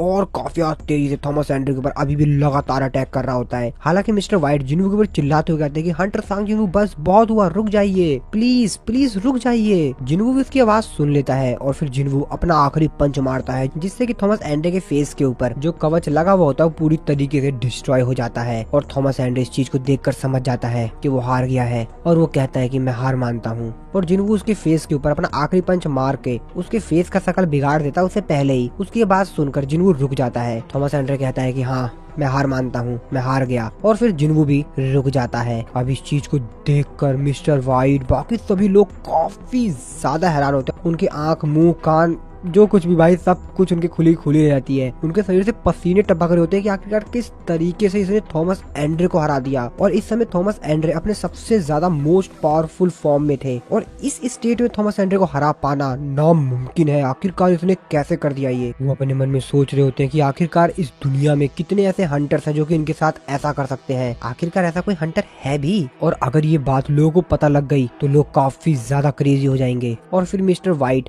एक जो हीलर होता है उससे कहते हैं कि जल्द से जल्द इनको ट्रीट करो। और वो हीलर भी काफी यार तेजी से अपनी पूरी ताकत लगाकर थॉमस एंड्रे को हील कर रहा होता है। वो मिस्टर व्हाइट से कहता है इनके शरीर के अंदर जितनी भी हड्डियां हैं ना वो टूट चुकी हैं और ये काफी ज्यादा घायल है और इनका खून रुक भी नहीं रहा है। मेरे को नहीं लगता कि मैं अकेला ऐसा कुछ कर पाऊंगा, मेरे को बाकी लोगों की भी जरूरत पड़ेगी, सभी लोगों की। और ये इस समय सिर्फ इसीलिए जिंदा है क्योंकि एक नेशनल अथॉरिटी हंटर है। एक नेशनल लेवल के हंटर के अलावा इतने ज्यादा पावरफुल अटैक को झेल पाना नामुमकिन ही है। अगर इनकी जगह कोई दूसरा हंटर होता तो वो पहले ही मर गया होता कुछ अटैक्स में ही। बाकी सभी थॉमस एंड्रे गिल्ड के मेंबर होते हैं वो लोग भी काफी ज्यादा घायल हो गए होते हैं लेकिन कोई भी उसमें से मरा नहीं होता है। मिस्टर व्हाइट जो कि अपना सर पकड़ते हुए काफी ज्यादा गुस्से में कहते हैं कि ये सब कुछ इतना ज्यादा बुरा हो गया, मैंने सोचा नहीं था। तभी उनका साथी उनको आगे कहता है कि मिस्टर व्हाइट, वांग डोंग सू वो सांस नहीं ले रहा है। इसके बाद हमको वांग डोंग सू को दिखाया जाता है जो कि सच में सांस नहीं ले पा रहा होता है, मानो वो पूरी तरीके से मर गया हो। और हम लोगों को मालूम ही है कि इसके साथ सांग जिनवू ने क्या किया है। अगर आप लोगों को नहीं मालूम तो थोड़ी देर में पता चल ही जाएगा कि आखिर इसके साथ क्या हुआ है। वो बंदा आगे बताता है कि हंटर सांग जिनवू भी वहाँ से डिसअपेयर हो गए हैं। इसके बाद हम लोग जिनवू को देखते हैं जो कि एक बिल्डिंग के ऊपर बैठकर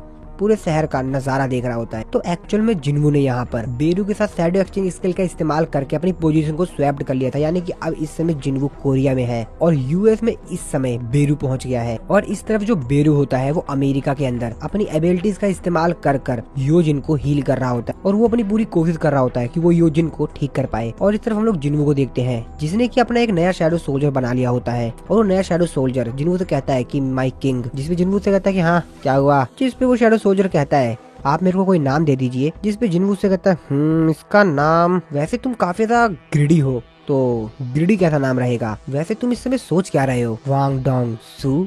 तो एक्चुअल में ये जो शैडो सोल्जर था ये कोई और नहीं, ये वांग डोंग सू था और अब इसका नाम ग्रिडी है।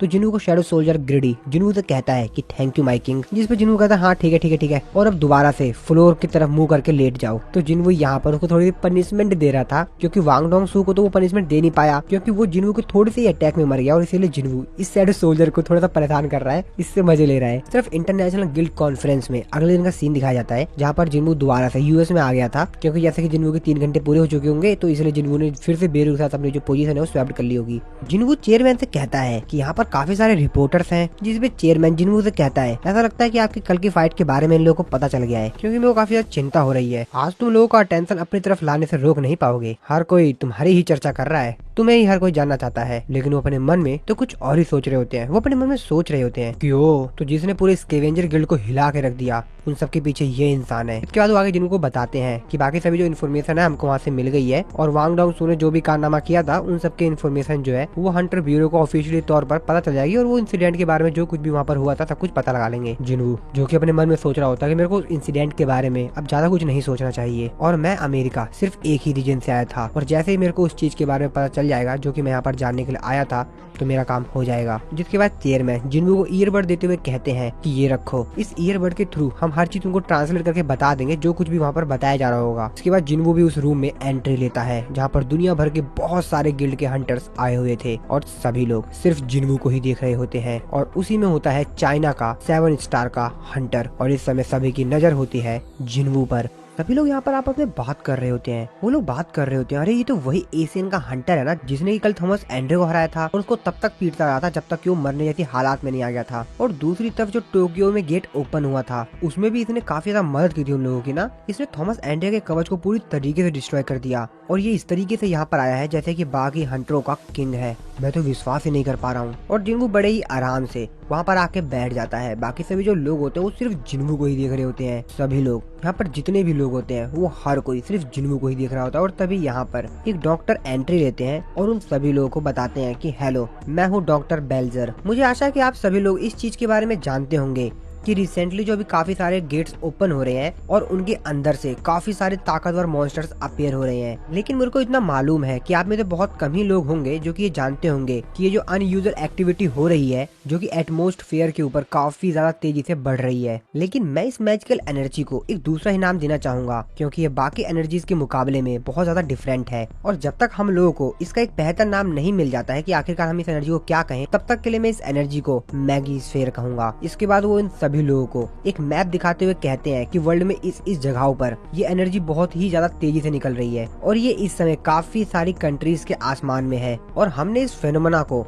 टोटल 9 प्लेसेस पे डिटेक्ट किया है और उन सभी 9 जगहों में से हम लोग को मैगीस्फेयर को लेकर ज्यादा चिंतित होने वाली जगह है वो है ये सियोल, साउथ कोरिया में। अब इस चीज को देखकर बाकी सभी जो हंटर्स यहाँ पर लोग आए हुए होते हैं कहते हैं क्या साउथ कोरिया, अरे साउथ कोरिया ये तो। और फिर से सभी लोग जिन्वू को देखने लग जाते हैं। तभी डॉक्टर बाकी सभी लोगों से कहते हैं कि आप लोगों को इस तरीके से मिस्टर सांग जिन्वू को देखने की जरूरत नहीं है। और अगर सांग जिन्वू को मैगीस्फेयर के बारे में पहले ही पता होता तो शायद ये इस चीज को पहले ही खत्म कर चुके होते। जिन्वू जो की अपने मन में सोच रहा होता है की 9 प्लेसेस, शायद ये कहीं ना कहीं किसी तरीके से जो नंबर ऑफ सोवेरियंस है उनसे कनेक्टेड है। डॉक्टर आगे बताते हैं कि जैसा कि आप सभी लोग जानते हैं कि इस समय हम लोग इस चीज से डील नहीं कर सकते हैं। हमें नहीं पता कि आखिरकार इस चीज से हमको किस तरीके से लड़ना है या किस तरीके से हमको इस चीज का सामना करना है। लेकिन हम लोग इससे डील नहीं कर सकते हैं, इसका मतलब ये नहीं है कि हमको इससे डील करना ही नहीं है। और शायद दुनिया एक बार फिर से बहुत बड़ा चेंज देखे, एक बार फिर से। और तभी साइड में खड़े मिस्टर डेविड जो होते हैं वो डॉक्टर से बोलते हैं कि डॉक्टर बेल्जर, क्या अब आपकी बात खत्म हो चुकी है? जिस पे वो भी कहते हैं हाँ बिल्कुल। मिस्टर डेविड कहते हैं कि ठीक है, इसके आगे मैं संभालूंगा। मिस्टर डेविड बाकी सभी लोगों को कहते हैं कि मैं यहाँ पर आप लोगों को बहुत ही ज्यादा इम्पोर्टेंट, काफी ज्यादा अर्जेंट चीज अनाउंस करने के लिए आया हूँ जो कि यहाँ पर आए हुए सभी हंटर्स के लिए काफी ज्यादा जरूरी है। और मेरे को ये बताते हुए बहुत ही ज्यादा दुख हो रहा है कि लगभग 2 हफ्ते पहले हंटर क्रिस्टोफर एक असैसिनेशन ग्रुप के द्वारा मारे गए और अभी तक हम लोग उस असैसिनेशन ग्रुप को नहीं जान पाए हैं कि आखिरकार वो लोग कौन थे।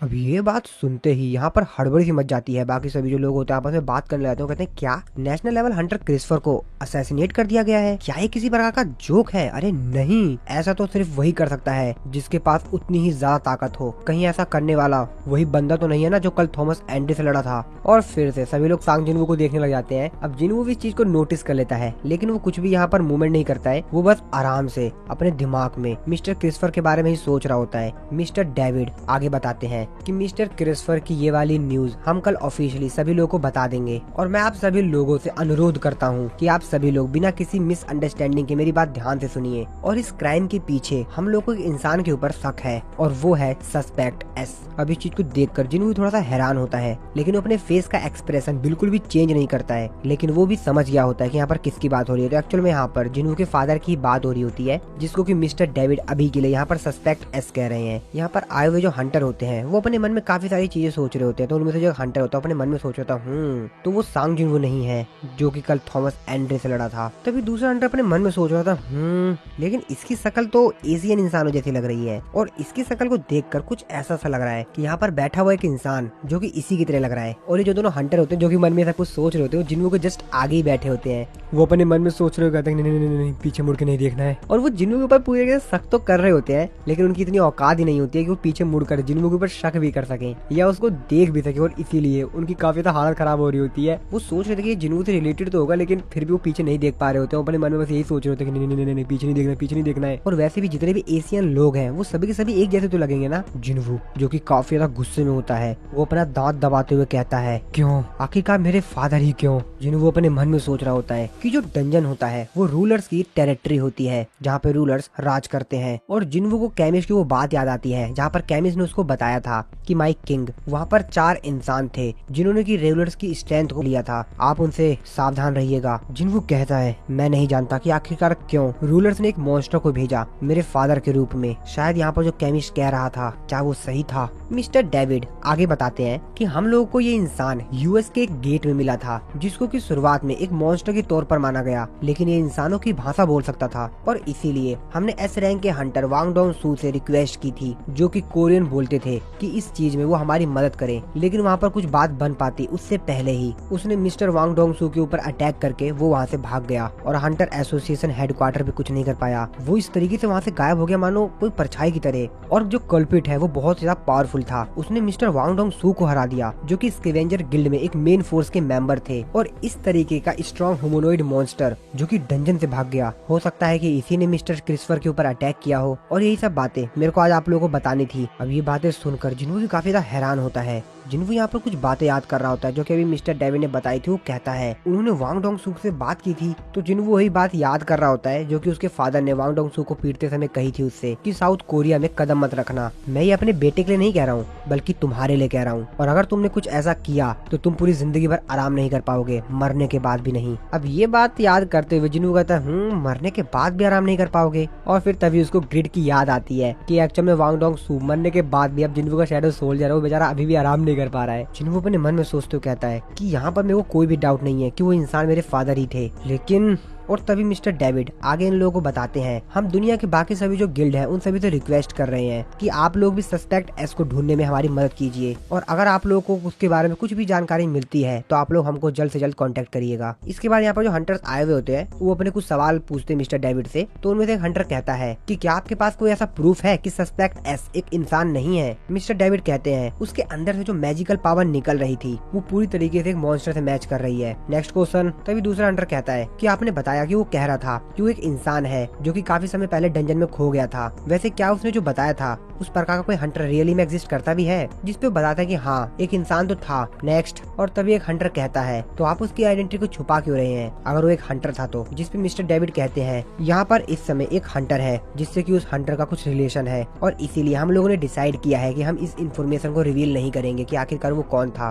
और कोई क्वेश्चन आप लोगों को पूछना है? और तभी चाइना का 7 स्टार का हंटर लियू जिगैंग कहता है कि हाँ मेरा एक क्वेश्चन है, वैसे अगर आप उस इंसान की आइडेंटिटी हम लोगों को बता दे तो हमको उसको पकड़ने में थोड़ी आसानी रहेगी, ज्यादा ही आसानी रहेगी। आपको नहीं लगता चीफ कि आपको हमें बता देना चाहिए कि आखिरकार वो इंसान कौन है? मैं डायरेक्टली आपसे पूछ ही लेता हूँ कि आखिरकार उस मॉन्स्टर का हंटर सांग जिनवू से क्या रिलेशन है? मिस्टर डेविड थोड़ा सा सोचते हैं कि ठीक है अगर हंटर लियू जियांग चाहते हैं कि मैं उनको इस चीज के बारे में बता दूं तो मेरे पास अब कोई दूसरी चॉइस है भी नहीं। ठीक है, तो क्वेश्चन आंसर के दौरान हम लोग को ये बात पता चली कि जो सस्पेक्ट एस है वो एक्चुअल में हंटर सांग जिनवू के फादर है, और फिर हमने इस चीज के ऊपर इन्वेस्टिगेशन किया तो हम लोगों को पता चला कि एक्चुअल में ये बात सच है। अब ये बात सुनकर बाकी सभी जो यहाँ पर लोग आए हुए होते हैं वो काफी ज्यादा हैरानी से आपस में बात करने लगते हैं। वो जिनवू की तरफ देख रहे होते हैं और आपस में बात करने लगते हैं कि ये क्या बात कर रहे हैं। लिंग जियांग कहता है और अगर सस्पेक्ट एस सच में हंटर सांग जिनवू के मिसिंग फादर हुए तो क्या वो बाकी हंटर्स को उनको मारने देगा? क्या बाकी हंटर्स ऐसा कर पाएंगे? जिसपे जिनवू उसका रिप्लाई देते हुए कहता है हंटर्स मॉन्स्टर्स को मार सकते हैं और अगर जरूरत पड़ी तो उस मॉन्स्टर को मैं खुद ही संभाल लूंगा। जिसपे लिंग जियांग कहता है कि अगर सच में वो मॉन्स्टर ना होकर तुम्हारे फादर हुए तो? जिसपे जिनवू अपने काफी सारे ओल्ड मेमोरीज को याद करता है और कहता है, और जिनवू अपने मन में कह रहा होता है कि सिंपली मैं उन हंटर्स को मार दूंगा। और फिर जिनवू रिप्लाई देते हुए कहता है तो फिर मैं अपनी फैमिली को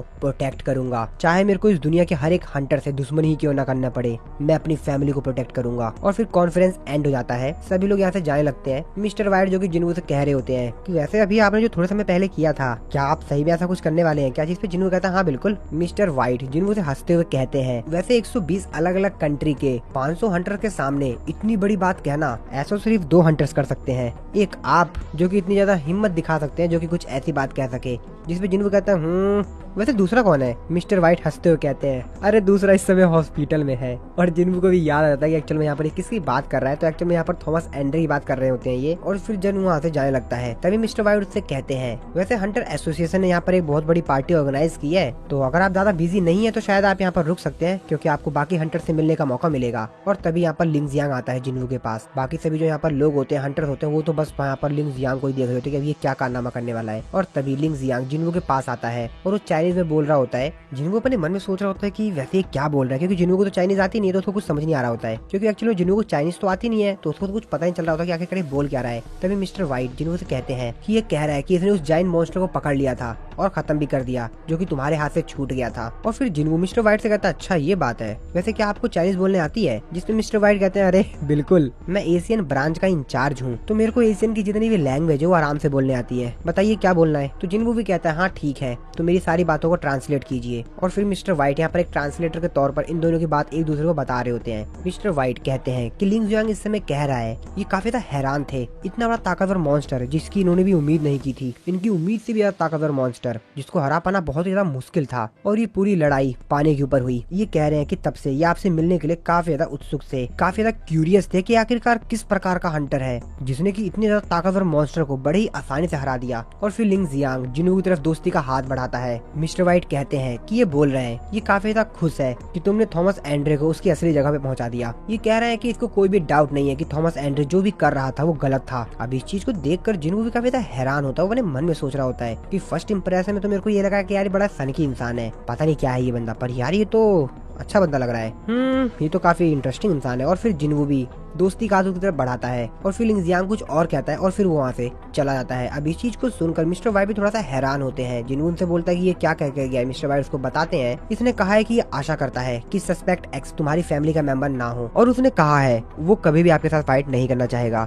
और मेरे को लगता है कि शायद वो शायद आपसे फाइट करना भी नहीं चाहता है। जिसपे जिन्हों कहता है अच्छा तो ऐसी बात है। और तभी मिस्टर डेविड यहाँ पर आते हैं जो कि जिन्हों से कहते हैं कि हंटर सांग जिन्हों क्या आपके पास कुछ समय है, मेरे को आपसे किसी से मिलवाना है। इसके बाद अगले सीन में हम लोग देखते हैं जिन्हों के सामने बैठी हुई होती है मिसिस सेलनर। मिसिस सेलनर जिन्हों से कहती हैं कि हम लोगों को मिले हुए काफी लंबे समय हो गया हंटर सांग जिन्हों जो कि अपने मन में उनको देखते हुए सोच रहा होता है ओह तो मिसिस सेलनर अब काफी ज्यादा अपग्रेड हो चुकी है, ये वैसी नहीं है जैसे कि मैं इनसे पहले मिला था, ये काफी ज्यादा चेंज हो चुकी है। जिसपे जिन्हों भी उनको रिप्लाई देते हुए कहता है कि हाँ मुझे भी लगा था, मैं भी सोच रहा था कि शायद हम लोग अब कभी ना मिले। जिसपे मिसिस सेलनर जिन्हों को बताती है कि मेरे को हर रात एक ही सपना आता है और उस सपने में हमारे जो टॉप रैंक के हंटर्स हैं उनको किसी के द्वारा मारा जा रहा है, और कुछ दिनों से तो ये जो सपने हैं ये पूरी तरीके से रियलिटी होते जा रहे हैं, जो भी मैं सपने में देखती हूँ वो सब कुछ सच हो रहा है। जिसपे जिन्हों कहता है अच्छा तो आपका मतलब क्या क्रिस्फर भी, मिस्टर क्रिस्फर भी आपने सपने में देखा था क्या? जिसपे मिसिस सेलनर को बताते हैं कि हाँ बिल्कुल। मिस्टर डेविड जिन्हों को बताते हैं वैसे हमने मिस्टर क्रिस्फर को वार्न किया था लेकिन उन्होंने हमारी बात नहीं मानी, और बाकी तो उसके बाद आपको पता ही है उनके साथ क्या हुआ है। मिसिस सेलनर आगे कहती हैं कि पावरफुल हंटर्स जो कि हमारी इस दुनिया को सपोर्ट करते हैं ताकि हमारी दुनिया बेहतर बन सके, और दूसरी दुनिया से आने वाले मॉन्स्टर से वो लोग लड़कर हमारी दुनिया को सपोर्ट करते हैं, हमारी दुनिया को बचाते हैं, और अब लगातार वही मरते जा रहे हैं। और अगर इन हंटर्स की मृत्यु इसी तरीके से होती रही और इस चीज को नहीं रोका गया, जिसमें जिन्हों भी उनको कहता है तो क्या आप भी मेरे को यहाँ पे वार्न करने के लिए आई हैं? मिसिस सेलनर को कहती है नहीं बिल्कुल नहीं, मैं तो आपसे यहाँ पर इस चीज के लिए पूछने के लिए आई हूँ कि आप उन हंटर्स को प्रोटेक्ट करें। ये बात सुनकर जिन्हों भी काफी हैरान होता है, वो कहता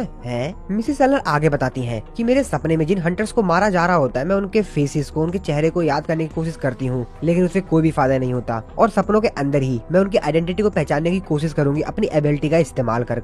जिसपे जिन्हों से कहता ओ तो क्या अब इस बार आप मेरी आंखों में देखने वाली हैं? जिसपे मिसिस सेलनर कहते हैं हाँ बिल्कुल। मिसिस सेलनर जिन्हों को आगे बताती है कि उनके अंदर एक एंडलेस पावर थी जिसकी कोई सीमा ही नहीं, बिल्कुल अजीब सी। और जब मैंने उनसे एक बार कांटेक्ट किया और मेरे को अपनी नींद से जागने में फोर्स किया जा रहा था, और मेरे को वो अजीब सी आवाज मेरे को अभी भी याद है जो कि उसमें से आ रही थी जब मेरी आंखें बंद थी। तो जिसपे जिन्हों कहता है कि आखिरकार वो क्या था वो, उन्होंने क्या कहा? मिसिस सेलनर बताती है कि उन्होंने कहा कि वापिस जाओ और युद्ध के लिए तैयारी करो। जिन्हों जो की बात सुनकर अपने मन में सोच रहा होता है तो क्या ये बैटल सॉवरेजियन के रूलर्स और किंग ऑफ जायंट के बीच होगी? और अगर ऐसी बात है तो मैं काफी ज्यादा हैरान हूँ कि आखिरकार कौन सा साइड है जो कि हंटर्स को मारना चाह रहा है और इस तरीके से हंटर को मारे जा रहा है। जिसके बाद जिन्हों मिसिस सेलनर से कहता है लेकिन आप मेरे से क्यों कह रही हैं कि मैं बाकी हंटर्स को प्रोटेक्ट करूं? जिसपे मिसिस सेलनर को कहती है क्योंकि मैंने तुम्हारे अंदर भी वही सेम टाइप की पावर को डिटेक्ट किया था। अब ये बात सुन के जिन्हों अपने मन में सोचते हुए कहता है ओह तो मेरे को लगता है कि मैडम सेलनर ने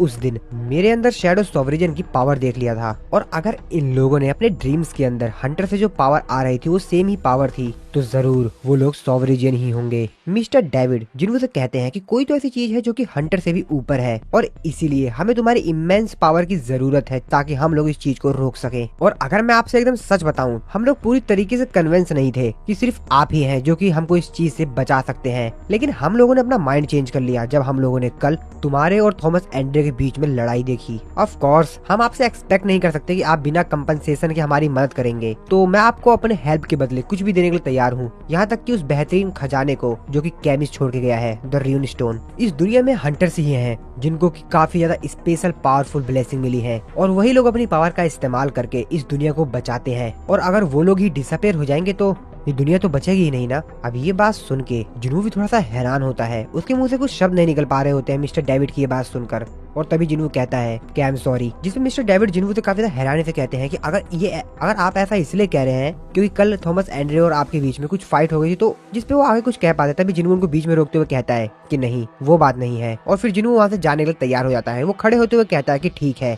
मिस्टर वाइट भी जिन्हू को ही देख रहे होते हैं। वो अपने मन में सोच रहे होते हैं जिन्हू की उस बात को जो कि जिन्हू ने हंटर कॉन्फ्रेंस के दौरान कही थी, तो फिर मैं अपनी फैमिली को प्रोटेक्ट करूंगा, इसके बदले मेरे को इस दुनिया के हर एक हंटर से दुश्मनी ही क्यों ना मोल लेनी पड़े। और फिर जिन्हू वहाँ से जाते जाते थक हार कर कहता है ठीक है एजेंट व्हाइट, मेरे को उन सभी हंटर्स की लिस्ट दो जिसे आप चाहते हैं कि मैं प्रोटेक्ट करूं। मेरे को काफी अच्छा लगेगा अगर आप मेरे को उन हंटर से मिलने की अपॉर्चुनिटी भी देते हैं तो। अब ये बात सुनकर मिस्टर व्हाइट काफी ज्यादा खुश हो जाते हैं, क्योंकि वो समझ गए होते हैं कि जिन्हू भी मान चुका है उन हंटर्स की मदद करने के लिए, और इसीलिए मिस्टर व्हाइट कहते हैं ऑफ कोर्स बिल्कुल। इसके बाद अगले सीन में हम लोग हंटर एसोसिएशन के द्वारा जो इंटरनेशनल गिल्ड कॉन्फ्रेंस की लास्ट डे थी, उस दिन पार्टी ऑर्गेनाइज की गई थी, जिसको की कहा जा रहा था द नाइट ऑफ हंटर्स। यानी यहाँ पर सभी के सभी लोग हंटर्स थे। यहाँ पर दुनिया भर के सभी बेस्ट से बेस्ट जो हंटर्स थे वो यहाँ पर आए हुए थे, और सभी लोग पार्टी को काफी ज्यादा एंजॉय कर रहे थे। बस एक हमारा जिन्हू ही था जो कि अभी भी काम में लगा हुआ था। जिन्हू यूजिन से कहता है कि यूजिन वैसे अब तुमको कैसा लग रहा है। यूजिन कहता है अब मेरे को काफी ज्यादा अच्छा लग रहा है। तो यहाँ पर दोस्तों यूजिन भी अब ठीक हो चुका है, क्योंकि बेरू ने यूजिन को ठीक कर दिया अपनी हीलिंग पावर का इस्तेमाल करके, और इसलिए जिन्हू यूजिन का थोड़ा हाल चाल पूछ रहा होता है। यूजिन भी कहता है एकदम बढ़िया, एक नए बॉस की तरह। वैसे सर मेरे को काफी ज्यादा रोना आ रहा था, बहुत ज्यादा बेकार लग रहा था जब मैंने ये सुना कि आप थॉमस एंड्रे से लड़ रहे हैं, लेकिन फाइनली आप तो उससे जीत गए। बाकी सभी जो आसपास हंटर्स होते हैं वो जिन्हू और यूजिन को ही देख रहे होते हैं। वो लोग बात कर रहे होते हैं। वो देखो ये अभी भी हमारे सामने खड़ा है, ये हम लोग के सामने है, लेकिन हम इसकी प्रेजेंस को सेंस नहीं कर पा रहे हैं। ये तो एकदम डिफरेंट लेवल पर ही है। तो वो यहाँ पर जिन्हू की बात कर रहे होते हैं, क्योंकि जिन्हू यहाँ पर है, लेकिन फिर भी ये लोग अपनी हंटर स्किल का इस्तेमाल करके उसकी प्रेजेंस को यहाँ पर सेंस नहीं कर पा रहे हैं। इसके बाद वो लोग आगे बात कर रहे होते हैं। वो देखो वो जो दूसरा उसके साइड में खड़ा है, वो दूसरा हंटर, इसी को बचाने के लिए उसने थॉमस एंड्रे से फाइट की थी, है ना। दूसरा हंटर कहता है बिल्कुल सही बात है। और फिर ये लोग हंटर जिन्हू के पास जाते हैं जिन्हू से मिलने के लिए। तो उसमें एक हंटर होता है, जिन्हू से बोलता है आपसे मिलकर काफी अच्छा लगा हंटर जिन्हू। इसके बाद अपना इंट्रोडक्शन देते हुए बताता है मैं ग्लोबल कॉर्पोरेशन का सीईओ हूँ, और हम लोग मॉन्स्टर के जो बची हुई चीजें होती हैं उन चीजों में डील करते हैं, जो भी उनकी स्पेशल चीजें होती हैं। तो आपने अभी तक जितने भी बड़े बड़े मॉन्स्टर्स को हंट किया है, मैं उन सब की चीजों को खरीदना चाहूंगा, तो क्या आपके पास थोड़ा सा समय है। जिन्हू भी अपने मन में सोचता था ये अच्छा समय है। और फिर वो योजिन की तरफ इशारा करते हुए कहता है देखो रेड का जो मेन इंचार्ज है वो तो योजिन ही है, हमारा वाइस चेयरमैन, और साथ ही में बिजनेस रिलेटेड जो भी काम होते हैं उस चीज के बारे में भी हमारा वाइस चेयरमैन योजिन ही बात करता है। तो आपको इस चीज से रिलेटेड अगर बात करनी है तो आप यूजिन से बात कर सकते हैं। और फिर यूजिन भी अपना इंट्रोडक्शन देते हुए उस हंटर को बताता है कि मैं हूँ एजेंट गिल्ड का वाइस चेयरमैन यूजिन। और वो फिर हंटर यूजिन के पास जाएगा था आपसे मिलकर काफी अच्छा लगा। और फिर वो दोनों वहाँ से चले जाते हैं बात करने के लिए। जिन्हू जो कि दूर खड़ा हुआ ये सब कुछ देख रहा होता है, और वो भी थोड़ा सा खुश होता है कि फाइनली अब यूजिन भी ठीक हो गया और वो बाकी काम भी संभाल ले रहा है। और अपने मन में सोचते हुए कहता है ये पूरी तरीके से एक वाइस चेयरमैन है, अब चलो मेरे लिए तो अच्छा ही है। और तभी जिन्हू वहाँ से जा रहा था कि तभी उसके पीछे से आवाज आती है। चलो यहाँ पर मिस्टर व्हाइट आ गए थे वो लिस्ट लेकर, जिसमें के सभी हंटर के नेम है जिन लोगों को जिन्हू को प्रोटेक्ट करना है। मिस्टर व्हाइट जिन्हू कहते हैं कि जिन्हू ये रही वो लिस्ट। जिन्हू कहता और फिर जिन्हू उस हंटर की जो लिस्ट होती है जिसमें सभी हंटर्स के नाम होते हैं उनको देखने लगता है। मिस्टर व्हाइट जिन्हू को बताते हैं हमने हंटर्स को उनको जो पॉइंट्स मिले हुए हैं उनके हिसाब से उनको रैंक्ड कर दिया है। जिन्हू कहता तो ये है टॉप 10 हंटर्स की लिस्ट, और अगर आप हमारे ऑफर को एक्सेप्ट कर लेते हैं तो आपको इन्हीं लोगों को प्रोटेक्ट करना होगा। जिन्हू भी उन हंटर्स की लिस्ट को बड़ी हैरानी से देख रहा होता है। वो कहता तो तुम कहना चाहते हो कि ये सभी लोग हाई प्रायोरिटी पर हैं। जिन्हू अपने मन में सोचते हो कहता हंटर पॉइंट्स। और फिर मिस्टर व्हाइट से कहता है कि वैसे मैं यहाँ पर कहाँ पे रैंक करूंगा, इस लिस्ट में मेरी रैंक कहाँ पर होगी। ये बात सुन के मिस्टर व्हाइट कहता है अच्छा आपकी रैंक, आपने जितने भी जाइंट मॉन्स्टर्स को मारा है और जितने भी कंट्रीब्यूशन दी है उसके हिसाब से शायद आप 3rd या 4th पर आएंगे। और वहाँ पे लिस्ट में जहाँ पर फर्स्ट पर होता है थॉमस एंड्रे, 2nd नंबर पे होता है लिन जियांग, 3rd पे होता है क्रिस्टोफर रेड, और 4th पे होता है सिद्धार्थ बच्चन, एंड 5th पर होता है वो बताया नहीं गया है। और मेरे को ये समझ में नहीं आ रहा है कि जिन्हू को 3rd या 4th पे क्यों बोला गया है, क्योंकि लॉजिकली देखा जाए तो उसको 1st या 2nd पे तो होना ही चाहिए। और फिर जिन्हू अपने शैडो सोल्जर्स को उन हंटर्स के पीछे लगा देता है जिन भी हंटर्स का उस लिस्ट में नाम था, क्योंकि यहाँ पर लगभग सभी हंटर्स हैं और जिन्हू को इससे अच्छा मौका नहीं मिलेगा जहाँ पर इन हंटर्स के पीछे वो अपने शैडो सोल्जर्स को लगा सकता है। और फिर जिन्हू कहता है चलो ठीक है मैं इन हंटर्स के थ्रू रूलर से कांटेक्ट बना सकता हूँ, और इससे मेरे को ये भी पता चल जाएगा कि आखिरकार कौन फ्रेंड है और कौन दुश्मन है। इससे मेरे को आसानी होगी उन लोगों से फाइट करने के लिए जो कि असल में मेरे दुश्मन है। और और तभी यहाँ पर हम लोग किसी इंसान को आते हुए देखते हैं। तो एक्चुअल में यहाँ पर थॉमस एंड्रे आ गया था, जो कि हॉस्पिटल से बचकर वापस आ गया था। वो ठीक था बेसिकली। अब जिन्हू भी थॉमस एंड्रे को देख लेता है, लेकिन जिन्हू का मूड ठीक नहीं होता है। वो तो थॉमस एंड्रे को कुछ अजीब तरीके से देख रहा होता है। मिस्टर च्यूल जिन्हू से कहते हैं कि हंटर जिन्हू मिस्टर च्यूल से कहता है कि आप चिंता मत कीजिए इस चीज के बारे में, मैं देख लूंगा। और तभी थॉमस एंड्रे जिन्हू से कहता है कि हंटर सांग जिन्हू, क्या मैं तुमसे एक चीज पूछ सकता हूँ? मेरा ये आर्म जिसपे की बहुत ही ज्यादा तेजी से अटैक किया गया है, बहुत ही ज्यादा पावरफुल मैजिकल पावर से, जिसके ऊपर हीलर के भी हीलिंग मैजिक काम नहीं कर रहे हैं, और डॉक्टर ने भी मेरे से कुछ ऐसा ही कहा, पर फिर भी अभी धीरे धीरे रिकवर हो रहा है, लेकिन अभी भी पूरी तरीके से रिकवर नहीं हुआ है। मेरे को हराने के बाद तुम चाहे तो मेरे पूरे गिल्ड को एक ही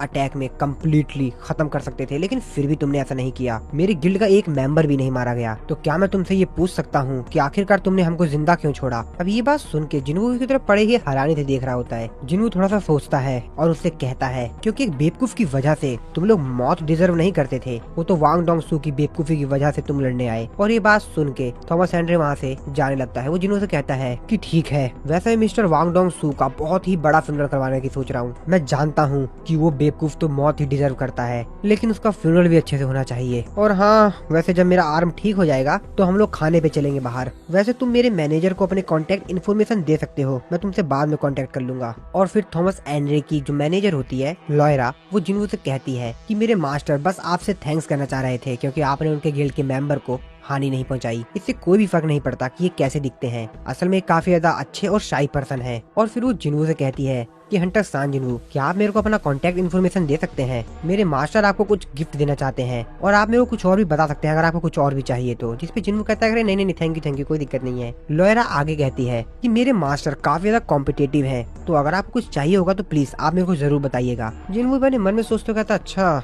गिफ्ट। फिर जिन्हू लॉयरा से कहता है कि ठीक है, शायद एक डैगर। लॉयरा भी कहती है अच्छा ठीक है डैगर, मैं समझ गई। और तभी मिस्टर वाइट जिन्हू से कहते हैं कि हमको उन हंटर से मिलना चाहिए, चलिए मैं आपको उन हंटर से मिलवा देता हूँ जिन हंटर्स का लिस्ट में नाम है। जिसपे जिन्हू उनको मना करते हुए कहता है नहीं कोई जरूरत नहीं है, मैंने पहले ही सब कुछ कर दिया है। ये बात सुनकर मिस्टर वाइट कहते हैं क्या क्या क्या आपने पहले ही कर दिया है? जिन्हू उनको बताता है कि हाँ बिल्कुल, वैसे हाँ यहाँ पर क्या कोई इंसान मिसिंग है? मेरे को रैंक 6 का हंटर नहीं दिखा कहीं पर भी। अभी बात सुनकर मिस्टर वाइट तो काफी ज्यादा हैरान होते हैं, उनके पसीने छूट जाते हैं, कहते हैं क्या ये आपने कैसे कर दिया? इसके बाद मिस्टर वाइट जिन्हू को बताते हैं हमारा कुछ दिनों पहले ही उससे कॉन्टेक्ट टूट गया। वैसे जो सीक्रेट एजेंसी है और जो ब्राजीलियन की गवर्नमेंट है वो दोनों की दोनों ही उनको ढूंढ रही है, लेकिन वो अभी तक नहीं मिले हैं। जिन्हू ये बात सुनकर अपने मन में सोचते कहता है कहीं वो भी तो नहीं मारा गया, तो इसका मतलब अब 7 लोग बचे हैं। दूसरी तरफ हम लोग कोरिया के अंदर मिस्टर गो को देखते हैं, जो कि अपने ऑफिस में बैठे हुए होते हैं। वो अपने मन में सोचते हुए कहते हैं ये काफी ज्यादा अजीब है, मेरा दिल इस समय काफी ज्यादा धड़क रहा है, आखिरकार ये क्या हो रहा है? मुझे कुछ अजीब सी फीलिंग क्यों आ रही है? हालांकि मेरा दिल काफी सालों से इस तरीके से है, लेकिन कुछ दिनों से मेरे को ये सब कुछ ज्यादा ही अजीब लग रहा है। क्या यही मेरी लिमिट है? और डॉक्टर ने भी कहा है कि अगर मैं इसी तरीके से काम करता रहा लगातार तो मेरी जिंदगी सिर्फ आधे साल की बची हुई है। 1 साल 2 साल बीत चुका है, लेकिन अभी भी मैं वहीं पर ही हूँ जहाँ पर मुझे होना चाहिए,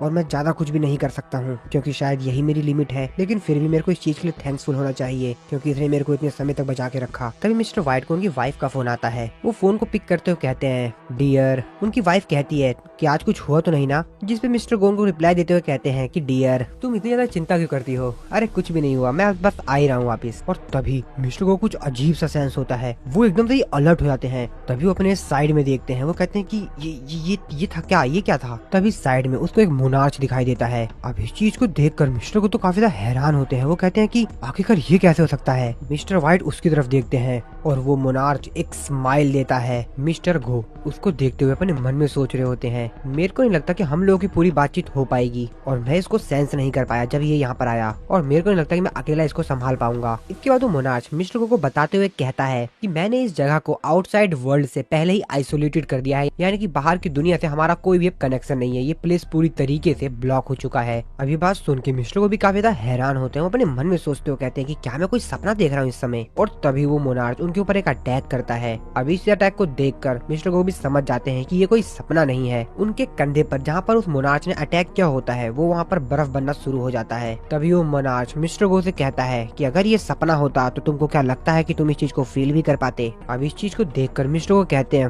मेरे को भी लग रहा है कि ये कोई सपना नहीं है। तो तुमसे मैं एक बार ये फिर से पूछना चाहूंगा कि आखिरकार तुम हो कौन। अब ये बात सुनकर वो मोनार्च गुस्से में कहता है कि मुझे लगा था कि तुम्हें बिना बताए ही तुम समझ जाओगे कि आखिरकार मैं हूँ कौन, लेकिन इसके बाद वो मोनार्च मिस्टर गो से कहता है मेरे को कमजोर लोगों से लड़ने में इतना मजा नहीं आता, तो क्या तुम अपने आप को रिवील करोगे। फ्रैगमेंट ऑफ लुमिनोसिटी और एक बहुत तगड़ी वेव छोड़ता है। मिस्टर गो भी इस वेव को अपने हाथ से रोकने की कोशिश करते हैं लेकिन ये वेव काफी ज्यादा तेज होती है। इसके बाद वो मोनार्च मिस्टर गो से कहता है कि शायद तुम इस बात से चिंतित हो ना कि अगर तुमने ऐसा कुछ किया तो शायद तुम्हारा जो मीडियम है वो टूट जाएगा, है ना। ये अभी नहीं तो बाद में टूट ही जाएगा, कोई फर्क नहीं पड़ता, कोई फर्क नहीं पड़ता कि तुम क्या करते हो। और अगर तुम इस चीज के बारे में सच में इतना चिंतित हो तो फिर ये लो। और उनके ऊपर एक अटैक करते हुए कहता है फिर तो ये कन्वर्सेशन ही बेकार है। और वो अटैक काफी ज्यादा तेजी से मिस्टर गो की तरफ आता है, चारों तरफ धुआं धुआं हो जाता है। वो मोनार्च कहता है जैसा कि हम लास्ट टाइम मिले थे। और फिर से वो मिस्टर गो की तरफ एक बहुत तगड़ा अटैक करता है, लेकिन इस बार मिस्टर गो चारों तरफ से धुआं हटाते हुए उस अटैक को डॉज करते हुए साइड में फेंकते हैं। और फिर हम लोग देखते हैं मिस्टर गो का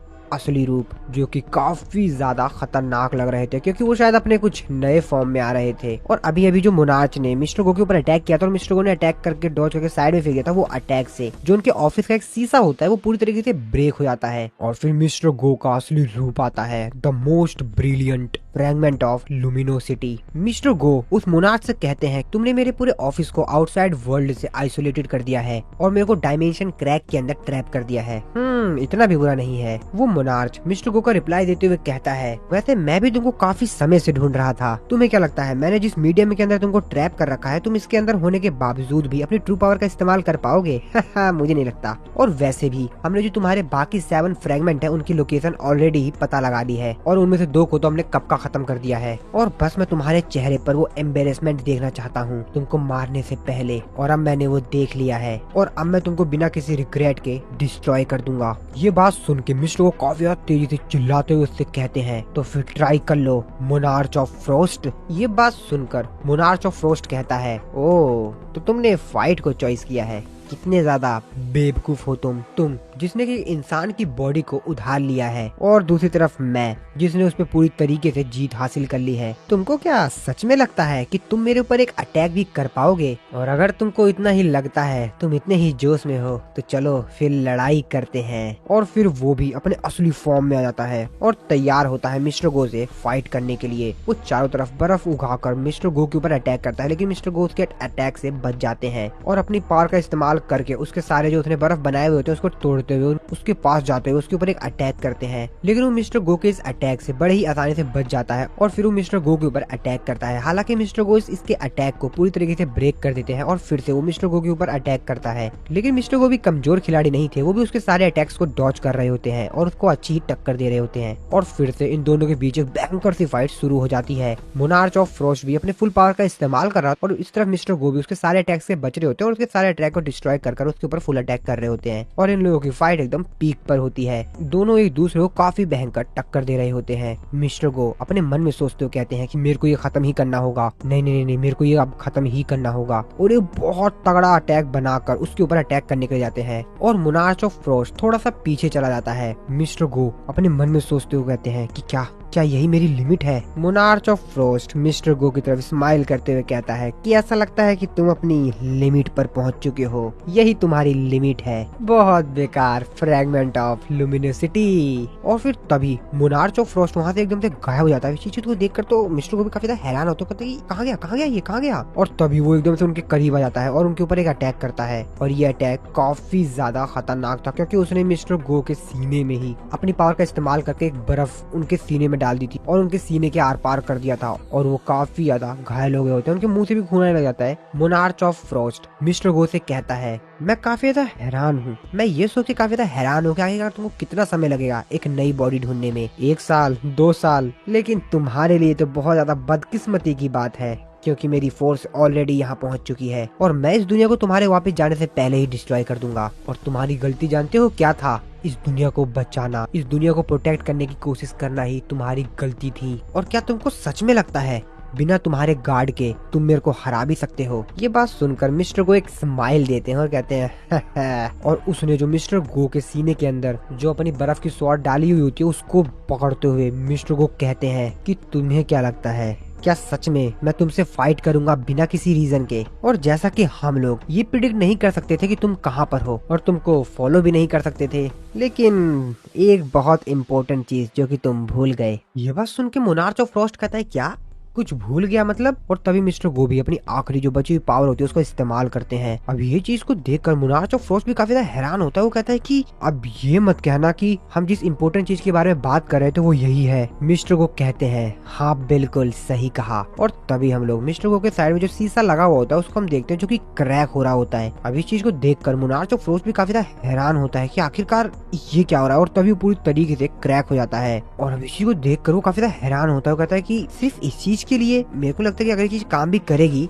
तो यहाँ पर कुछ चेंज भी होगा। और तभी मिस्टर को कहते हैं नाउ। और तभी हम लोग देखते हैं कि जिन्हों को एक शैडो सोल्जर था, एक एंट मॉन्स्टर जो वहाँ पर एक जगह ब्रेक होती है उस शीशे में से बाहर चला जाता है। अब इस चीज को देखकर मोनार्च ऑफ फ्रॉस्ट कहता है ये वैसे क्या ये सिंगल सोल्जर मेरा कुछ बिगाड़ भी पाएगा? और तभी अपने मन में सोचते कहता है कि नहीं एक मिनट, अरे नहीं अब मेरे से ये मत कहना कि। और वो समझ जाता है कि आखिरकार यहाँ पर क्या सीन हुआ और तभी वो काफी ज्यादा तेजी से उस एंट मॉन्स्टर की तरफ जाता है उसको रोकने के लिए और वो भी उस बिल्डिंग से बाहर आ जाता है। एंट मॉन्स्टर जो की काफी ज्यादा तेजी से वहाँ से आगे जा रहा होता है वो उसको पीछे करने लग जाता है और वो उसका पीछा करने लग जाता है। वो उसके ऊपर अटैक करने लग जाता है काफी ज्यादा तेजी से और उसके ऊपर अटैक करके उसको मार पाता। और तभी वो मोनार्च ऑफ फ्रॉस्ट सामने की चीज को देखते हुए कहता है कि तुम। और यहाँ पर हम लोग एक हाथ को देखते हैं तो एक्चुअल में ये कोई और नहीं ये जिन्वू था जो कि यहाँ पर आ गया था। जिन्वू उसके उस अटैक को रोक लेता है। अब ये चीज को देखकर मोनार्च ऑफ फ्रॉस्ट भी काफी ज्यादा हैरान होता है और उसके बाद जिन्वू उसकी गर्दन को ही पकड़ लेता है और उससे कहता है कि तू कौन है बे,